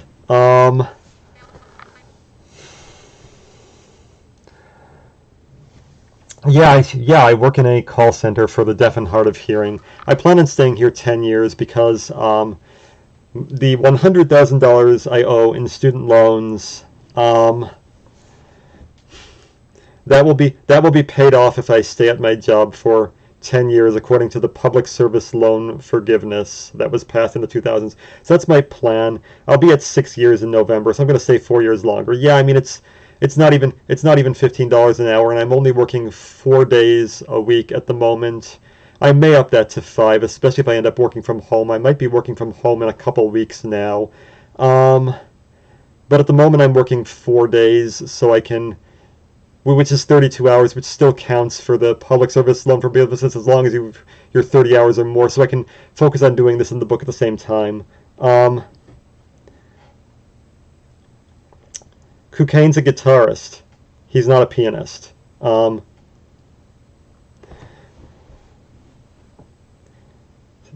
Thanks, man. How many hours do I type a day? Very little. I mean, just when navigating websites these days, really. Just typing in stuff into the browser. Mostly I just read stuff online nowadays. Oh, Richard Hoffmeyer. Yeah, if you don't know who this guy is, guys, you should look him up. He created a game last year. Well, actually, he's been working on it for a very long time, but it was released last year called Type Dreams. He is a very critically acclaimed indie game designer who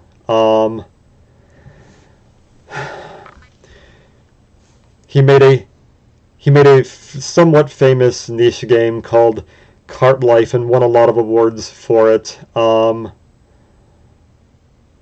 Where I don't really remember the premise of it, but people were running storefronts out of inner city grocery carts. It was very different from a standard game. His next game was Type Dreams, and he made me and a lot of the other famous typists in history as playable characters in his game. It's like one of the most highbrow typing games that's ever been released, and you should check that out. I may play that on a YouTube video someday. Um,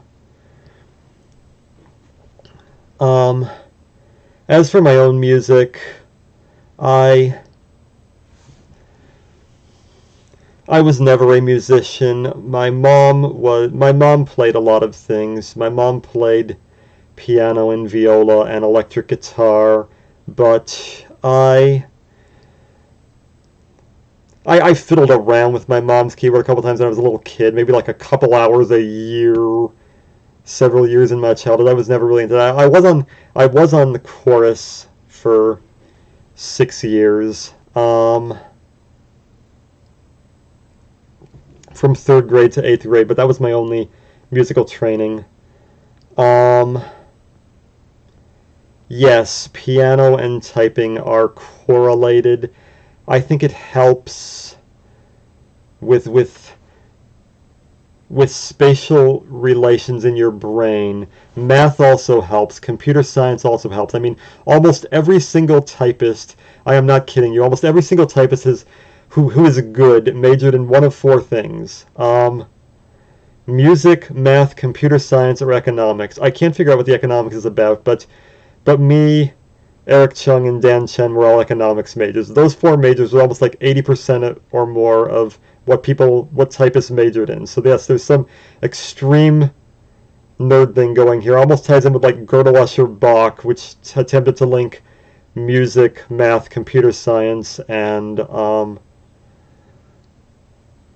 yeah, I guess that was it. I guess that was it. Bach was the music, Gödel was the computer science, Escher was the art. That's right. Um,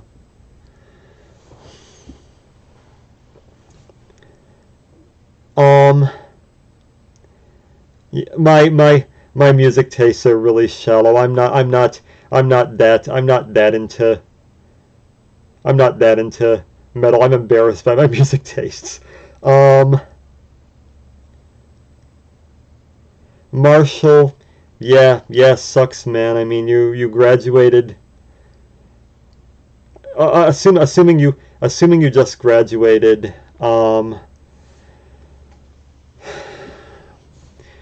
You're in the worst recession since the Great Depression. I graduated right into the worst recession. I graduated in 2008, right in the middle of the Great Recession, which was at that time the worst recession since the Great Depression. It sucks. I mean, it sucked for millennials hard, and it's gonna suck for Zoomers harder.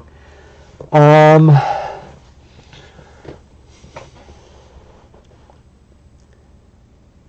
um, I used to talk slow. I don't know why I'm talking so fast nowadays. Maybe because I want to get to bed sooner. Um,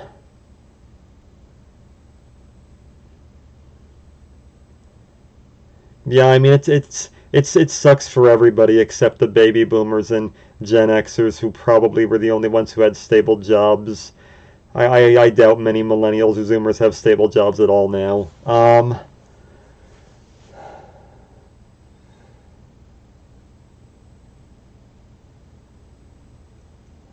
Oh, I think maybe Potato Smasher was talking about think tanks. I don't think think tanks will probably hire you if you only have a bachelor's.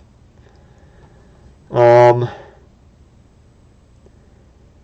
you probably can't land almost anything in academia at all unless you have a PhD, and even then you often can't because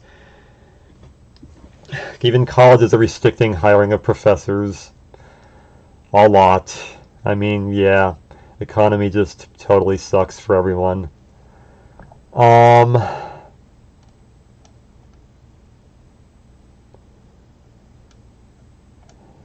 I'm just saying there's a connection. There's definitely a connection between typing and math, music, computer science, and economics majors. There's a connection between all those majors. That says nothing about how employable you are. I mean, right now, Michael DeRose is working for Amazon.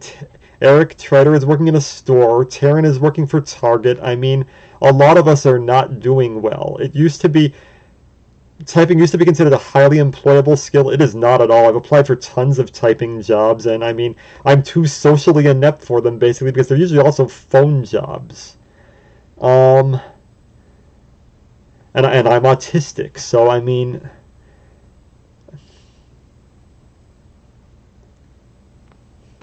being autistic millennial was enough to override the academic credentials that I did have. And now most of the things I did have, I mean, there are younger people who are better. So yeah,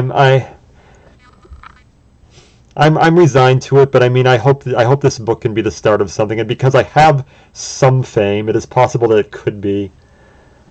Um, PhD as janitor, yeah, like we're gonna have Goodwill Huntings who are in debt now. Um,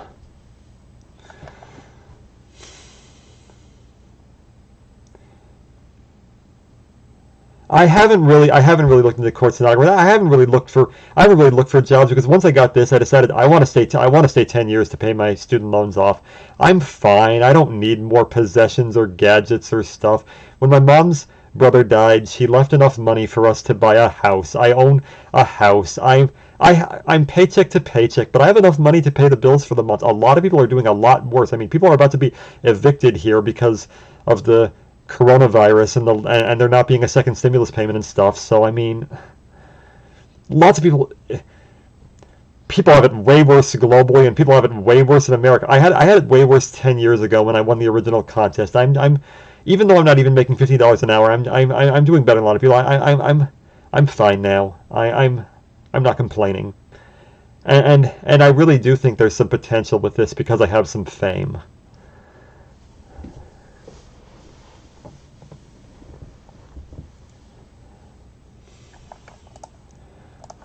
Um, all right, I'm going to read the next couple pages before I return to the chat. There's less than 2 pages left. When the world is coming apart at the seams, first and foremost, I want to help the people who are being left behind. After my mom's work with the Epilepsy Association of Central New York, my experience with special ed classes, and my awareness of how few resources really exist for disabled adults, as well as my work processing calls for the deaf and hard of hearing, I want to do more for the disabled, who are both one of the largest and most overlooked minorities. I also really want to fight the nihilism that seems to have overtaken our entire culture, but I'm even more clueless about how to do that. However, I know however many grandiose pronouncements I make like that, I'll still end up just reading random stuff and at best releasing books of auto racing statistics. I don't really think spending so much time typing, even if it was a lot less than Wildflower, Michael DeRoche, or Keegan Tournay, was helping me much as a person. Letting this go will be a form of catharsis. I'm sure I'll still record typing races on YouTube in the future. I don't really have any interest in competing again and not recording it at this point. but finally I can ride off into the sunset. Since the old Ultimate Typing Championships still accumulate more hits per day than the new ones, I'll still probably be the biggest star even after a bunch more people besides Jack pass me, and that inevitably is coming. I'm not really bothered by them like I used to be, especially after the comments got less vile, but I still want to move on. Like the washed-up rock band releasing a greatest hits album at the tail end of their prime, this book will ultimately serve as my equivalent. Looking back on it, and especially when considering all of typing history, the length of my dominance was absurd. I was basically the dominant typist on every site for the entire 2010s, even though I occasionally lost certain contests. Some of my records on the older sites that fewer people visit, like Typing Zone, Type Array, and HighGames.net, will probably last for quite a while longer. When comparing this to the reigns of great typists of the past, Rose Fritz's dominance basically lasted 4 years, H.O. Blaisdell's 2, Margaret Owen's about 5, and neither George Hosfield nor Albert Tangora really stood on top for long enough to match my decade of solitary success, since they tended to alternate titles, although they did both have over a decade between their first and last titles. Inner stenotypist Gabrielle Monath, who won every championship in her class from 1981 to 1993, seems to be the only other person who dominated that long without any real challengers in competitive typing history. Does that mean I think I'm the greatest typist of all time or something? Absolutely not. I'd still vote for Cortez Peters Jr. amongst the typists we know about, even as hard as it is for me to find concrete information about him. The 90s NASCAR driver Bobby Hamilton once said one of the most oddly insightful things I'd ever heard. I've never been able to find the exact quote after I initially heard it when I was a kid, but I recall that he said that the real best driver of all time is somebody the general public has never heard of due to never getting an opportunity. That was probably one of the most humble and modest quotes I've ever heard from a particularly unlikely source, but it captures exactly how I feel about typing. Tons of people are always saying on the UTC 2010 YouTube videos that they know faster people. Given the nature of YouTube comments, I'm sure most of it is bullshit, but I don't doubt there are some, probably quite a few, typists in the ether who may in fact be faster than Chuck and I, who simply have better things to do with their time. Those people probably made the right decision. As much as I often detested my fame back in its peak heyday, it was cool to get some weird opportunities that others would only have dreamt of, like being featured in video games and being profiled in 538 pieces. It's deeply weird to me how much influence I had on getting others into typing, considering how little I cared about it myself, but I'm happy I was able to do my part in making the fledgling typing scene grow in its early years. I'll change that to fledgling online typing scene, alright. Even though I suspect if anybody really takes typing mainstream, it will be sometime in the future. While I haven't enjoyed competing much for years, I do appreciate a number of the lasting friendships I've made, particularly after the Discord chat rooms facilitated a much deeper typing community, and they certainly have been worthwhile and inspirational. Without the typing Discords, I would have never thought of writing a book. For a time at some of my lowest points, they were probably among my only friends. I did kind of feel obliged to give back. Okay, end of chapter.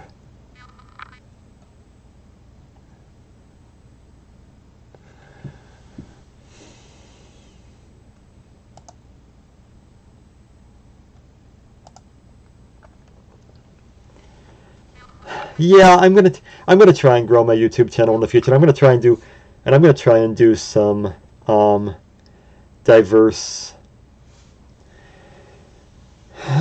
diverse kinds of videos. I'm thinking about doing some PowerPoints on the history of typing, maybe some PowerPoints like on the fastest and slowest words, some kind of slideshow like that. That might be sort of similar to some of the videos like Titanium Tendons is making.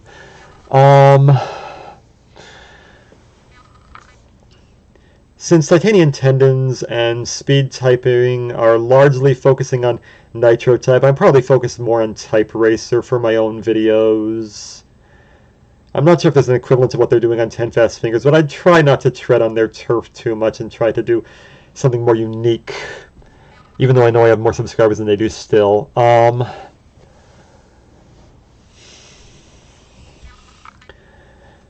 Yeah, I prefer YouTube streaming to Twitch streaming because I have a lot more YouTube followers than I do on Twitch. And besides, what I am primarily famous for is a YouTube video, so I figure that I have more potential for growth on YouTube than I do on Twitch. Also, it's the more popular site. Maybe Twitch is more popular with gamers, I don't know. But I don't know if typing is really considered gaming. I mean, that's hard to say. I think people are split on that. I don't meditate. I'm a pretty mellow person for the most part. Yeah, I mean, I used to have temper tantrums when I was a very little kid, a lot. I mean, I was an undiagnosed autistic at the time, and I was in all the special ed classes when I was a kid, and half of them was in special ed classes, and half of them was in regular classes, and I had tons of outbursts. But that kind of faded after the year 2000 or so when I was in high school. I've been mellower since then. I'd say my mellowness is more a sign of depression than meditation, though. Flynn, I work in a call center, transcribing things for the deaf and hard of hearing. I'm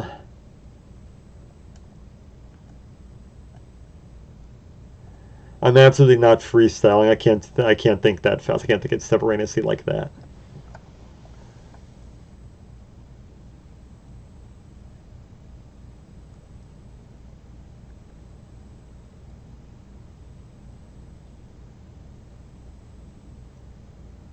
Um, I've never I've never broken a keyboard actually. Um, Michael DeRoche has, but I mean he typed way more than I did. Um, Usually what happened with my Logitech keyboards is that I would wear the letters off. I would rub the letters off, and my mom couldn't see the letters. And even though my mom herself, she was a good typist at the time, she was the fastest. She was a civil service tech secretary in her 20s and 30s, and was the fastest secretary typing in our county, but she was nowhere near as fast as I was. I think she was 80 words per minute, and that was huge then. But she didn't have the keyboard entirely memorized, or she doesn't. She used to, but she doesn't now, or something. So when the keys read off to my Logitech, I would usually have to buy a new one. I don't know how long they would have lasted really, and sometimes something spilled in them. I've never actually wanted a keyboard. What wears out your keyboard is typing a lot, not typing fast, and I don't really type as much as I used to. Um, yeah, I like the quote on humility. I wish I could find the footage of it. I mean, Bobby Hamilton was one of the most underrated NASCAR drivers of all time, and somebody I did not respect enough at the time. He was winning and getting top 10 points finishes in cars that should not have been capable for that. It was sad that he died of cancer at age 50 or whatever. Um,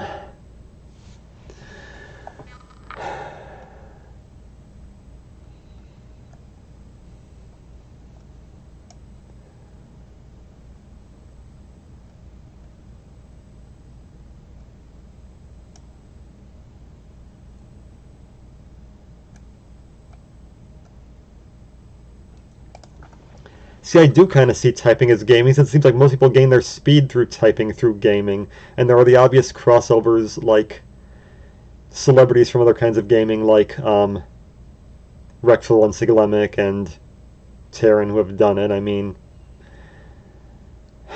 um, I guess Terran's more of a typing celebrity than a World of Warcraft celebrity, even though he was very briefly the #1 ranked World of Warcraft player in the world. Um,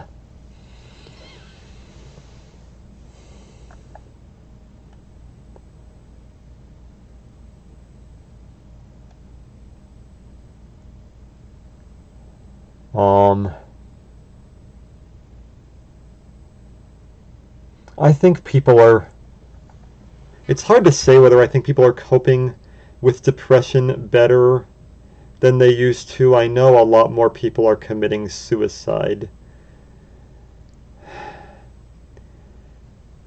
What I feel is younger people are maybe handling depression better than they used to, but older people are handling it much worse. Because I think the rise in suicides and the opioid epidemic and stuff like that is mostly old people. But yeah, young people, especially young online people, young gamers are there's a wave of depression. I mean,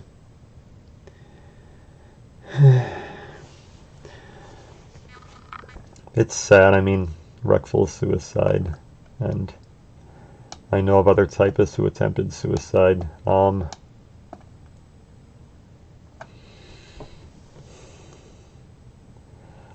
I've never really been able to afford other kinds of mechanical keyboards, so I wouldn't know. Other people might know. I just use whatever keyboards I've got. I don't really care that much what keyboard I'm using. I've never tried to type two keyboards simultaneously. Speed typing, I saw the comment the first time. I'll type it here. Cortez Peters Jr.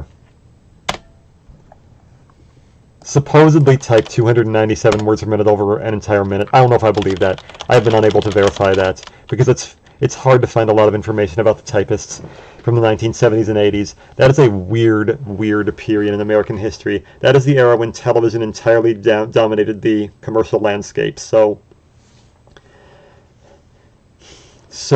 a lot of that hasn't been well archived because back then a lot of stuff on television was like on talk shows and news programs and like investigative journalism like 60 Minutes. A lot of that stuff has not been well archived at all. So and as much as we talk about how newspapers have suddenly declined in the past 20 years or so, and that's happened significantly since the internet, it did not start with the internet. Newspapers already started declining and consolidating like in the 80s.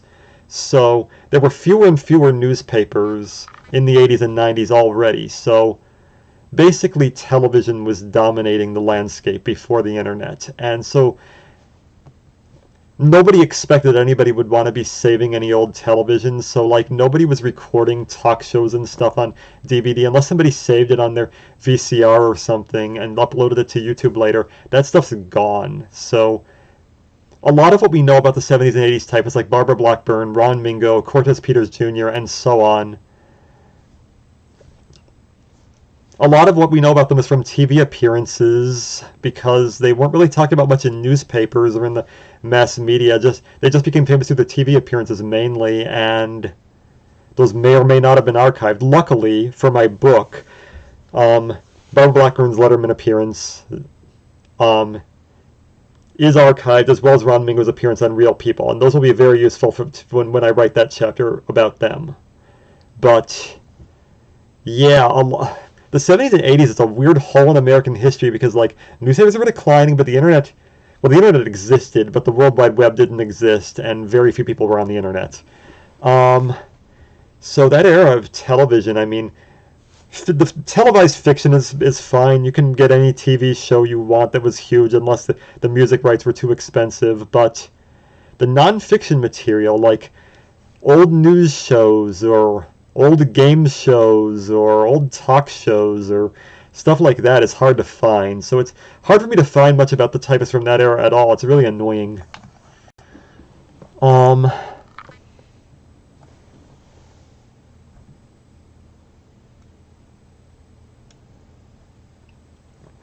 Yes, Kevin, the bottom left portion of the QWERTY keyboard is easily the slowest.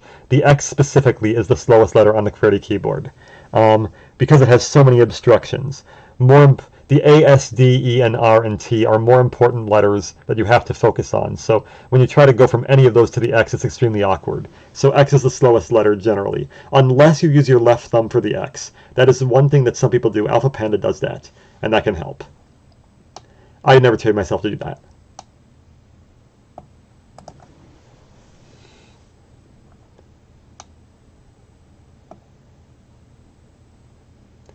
Yeah, TikTok is T-I-K-T-O-K. It doesn't have any C's in it, although it annoys me intentionally misspelling things. I have no interest in switching layouts from QWERTY. I do not believe that alternative layouts are superior because I believe that QWERTY does a better job with the rows, even if Dvorak and Colmeck certainly do a better job with the columns. People's hands are not designed to type on one row. That is my opinion. I mean, people's middle three fingers are substantially longer than their pinkies and their thumbs. I mean, look at my hand. My middle three fingers are much longer. It is better for typists to be typing on 2 rows. That is why I think QWERTY is still competitive, and that is why I think QWERTY typists are still dominant, because typing on 2 rows is better than typing on 1. If there was a keyboard that combined QWERTY's advantage of typing on both the top and middle rows and Dvorak's advantage of better weightings between the fingers, that might be unbeatable. I don't think that layout exists yet.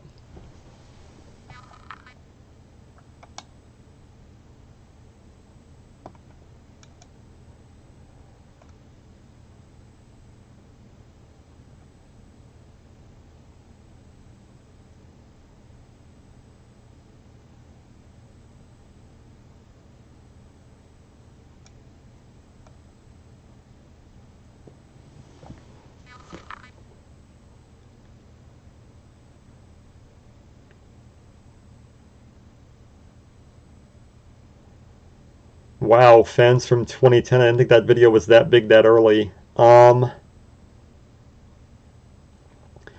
tend to give everybody the benefit of the doubt. I tend to believe everybody is legitimate before they are eventually revealed to be cheating. It's one of my flaws.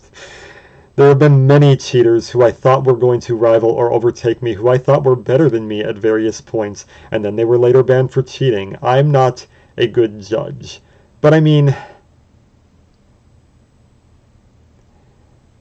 I've never doubted Alpha Panda much. He just doesn't want to be verified because he doesn't want to be a public figure, and I understand that. I mean, there's a lot of crap that goes along with being a public figure. No, Marshall, you were spelling TikTok correctly. It's the application that spells it wrong. Just one of those annoying cutesy things.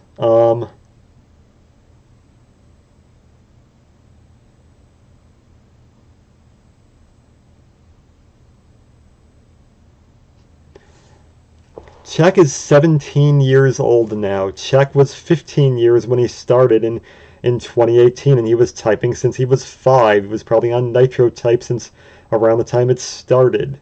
If you've had that much experience and that young, you could hit 200 words per minute when you were 15. I think I hit 200 when I was 16.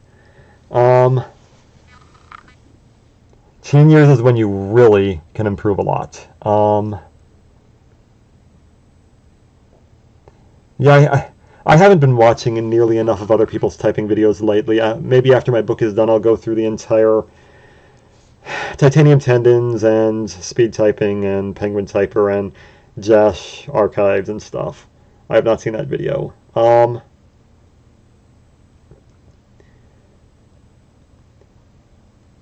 Pop Joe.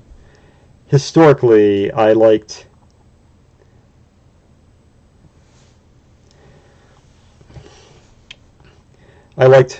math and computers, and I was considered really good in that day, but I never really developed properly, and I lost my interest. I like writing a lot. I like reading a lot, although what I really enjoy reading the most, I know it's awful,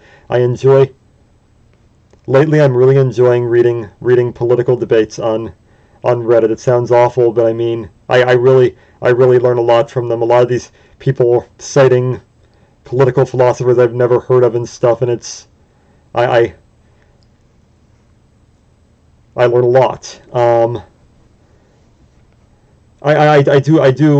I do also like reading books. I'm mainly reading political books at the moment, and books about society and culture, and especially internet culture, which I mean tied into a lot of the themes of my book.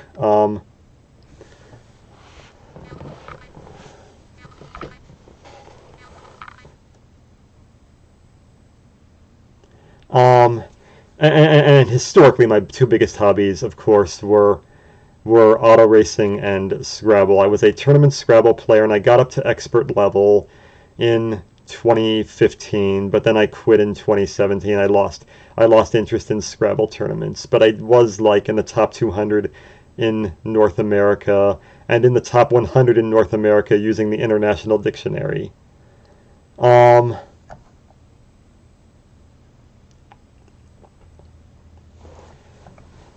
I was pretty good, but I mean, I stopped finding Scrabble enjoyable. It got boring. It's not really creative enough. I mean, I guess I've been in a more creative mood lately, and that answers the question you have, Random AF.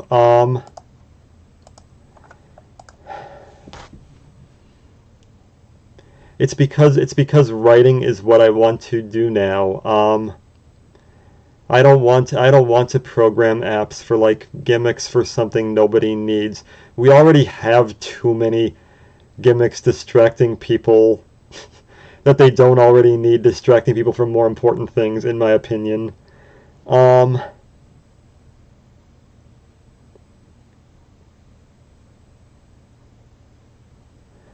oh yeah, and right, auto racing. I've watched thousands of auto races in my life, and I launched the website race-database.com in 2007, where I entered the complete results of every Formula One race, every NASCAR race from the beginning, every IndyCar race back to 1979, every 24 hours of Le Mans, and a bunch of other stuff.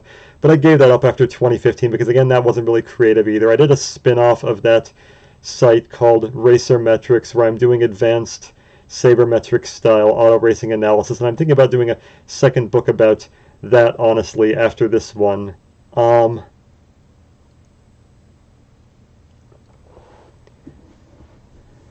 um, yeah, I haven't done a Racer Metrics article in a while, but I'm thinking about doing. I mean, my next insane project might be doing a ranking of the top 1,000 drivers in motorsports history. I already did a top 100 list of the top IndyCar drivers in history in 2016 in association with the 100th running of the Indy 500. So, I mean, I have experience with these really obsessive projects. I do consider this nodes per minute creative writing. I mean, I'm trying to juggle a bunch of balls in this. I'm trying to be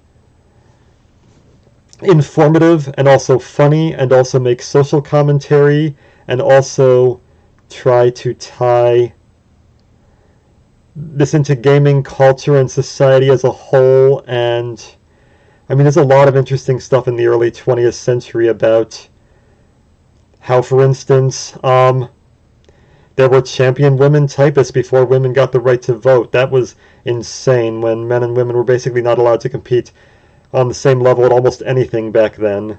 Um,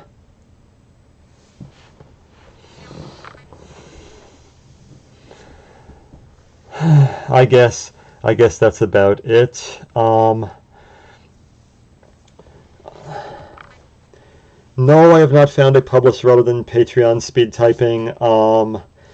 I I want to wait until the book is finished, and then because an agent will not look at your book until it is finished. So then at that point I will want to get an agent and see if I can pitch it to some major publisher. If I can't, then I will self-publish. I mean, hopefully not on Amazon. I'd rather use something else. There was some alternative publisher, um, alternative self-publisher called Tableau Publishing, who followed me on Twitter, and TABLO, and I might go with them if I don't.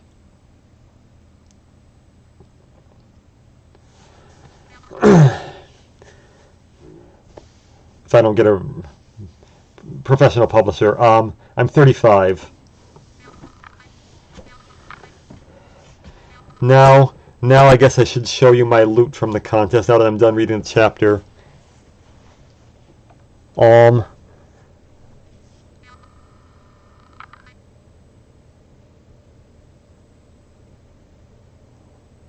this is my Ultimate Typing Championship t-shirt. And alright. Okay, you can see it. That's the Ultimate Typing Championship logo. And I'm wearing the shirt that I got last Friday. Um,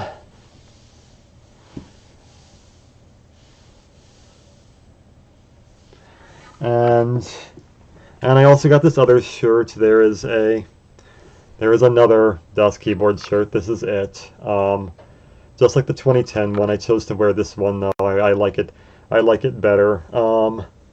And on the back it says badass. I guess you can't spell badass without DOS, but kind of silly. I got this plaque, second place runner-up, Ultimate Typing Championship 2020 by Das Keyboard. Oh, I kicked my webcam. And I had it mounted on something stupid.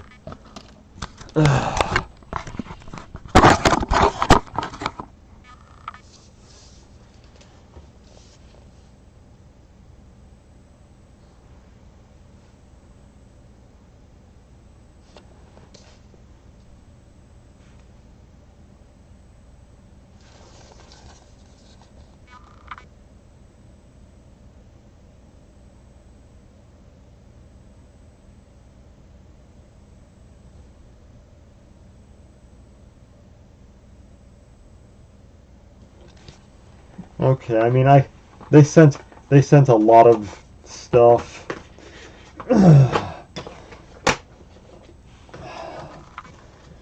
Too much. I have too much clutter around the house already, but there were also keycaps. Yes, Marshall, that's what I was reading. I was reading about the 2020 Ultimate Typing Championship, the chapter I wrote about it.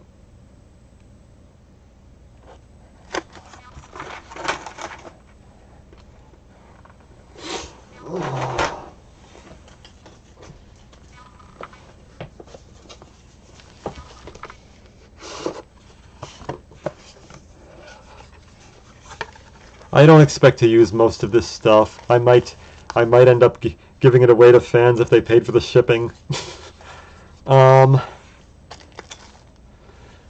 There's this pen. I don't know why they sent a pen. It makes no sense to me.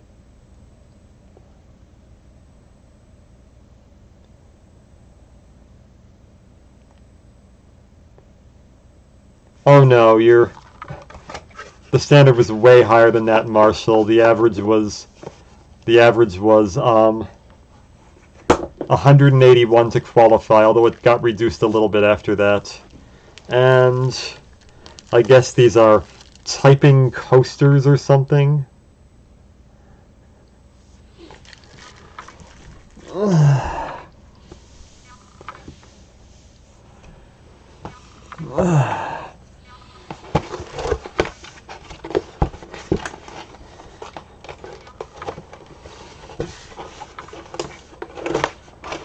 And they also sent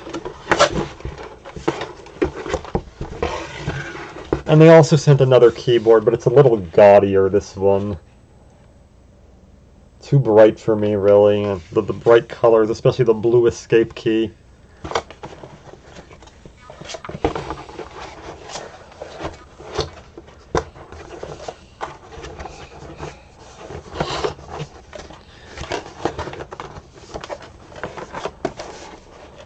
I like the feel of the Das keyboard better, and I like the look of it better. The white is too bright for me.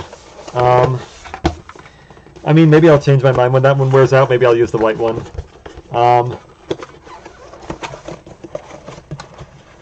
Speed typing for my current keyboard. I'm using the Das keyboard I used in the contest. I'm still using that. It's fine.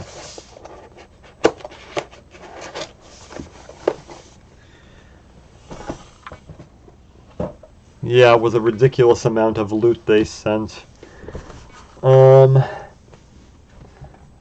yeah, somebody asked me my fastest typing speed ever. They might have left the stream. I mean, I know this was absurdly late. I know some of you probably have to go to school tomorrow.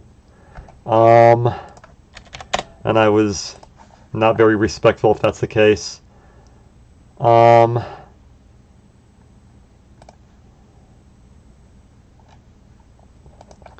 My fastest typing speed was on Typing Zone. It was 232.77 words per minute, but I didn't even win that. Kukane got 250 words per minute. He was fast. He was faster on burst typing than. He never gained the consistency that Czech did, though. Kukane kind of pioneered burst typing, actually. But I know I've gotten 270 on Type Racer, but Typing Zone uses a different definition of words per minute. they say 6 characters per word instead of 5. Apparently it's different in Europe for some reason. So that's my speed on that would be 279.3. That was my fastest on anything.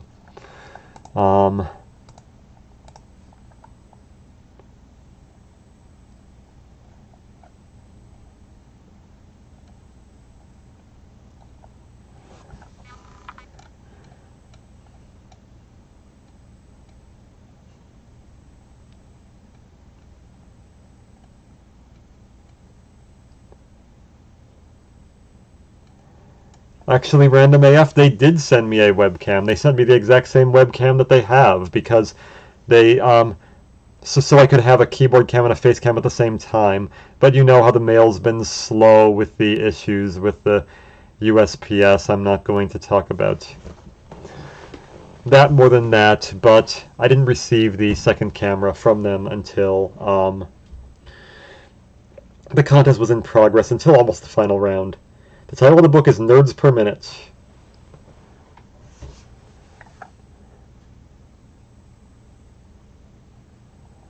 Never use an IQ Unix keyboard. I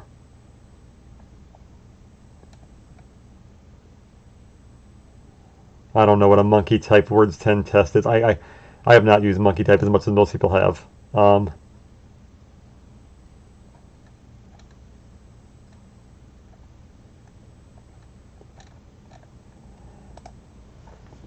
Okay. Yeah, I'm going to get off in a few minutes, but stay tuned for 2 new ideas I have in the coming weeks and months. Those are the typing trivia contest, which I'm thinking about doing sometime in the next week, although it might be the week after that. And I'm also thinking about doing... Hi, Evan. I'm also thinking about doing this is going to sound stupid, an awards show for typing. It's just a goofy idea I have, but it's something I've been thinking about for months. And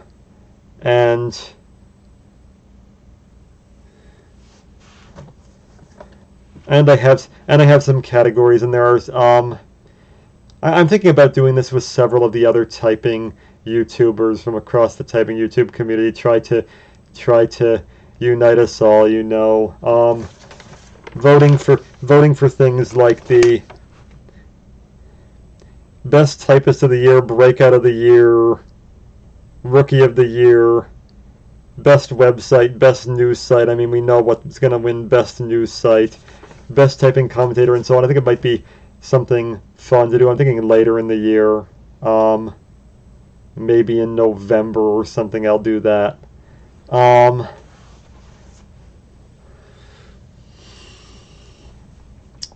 But yeah, I'm bursting with ideas, and I mean most of them don't involve typing. I'm bored with the actual active typing, but doing weird things to grow the community, that's something else again.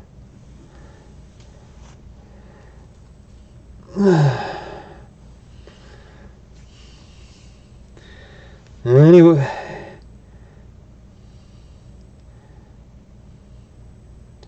Feel better, Evan. Anyway, good night, Zoomers. Zoom on. Bye.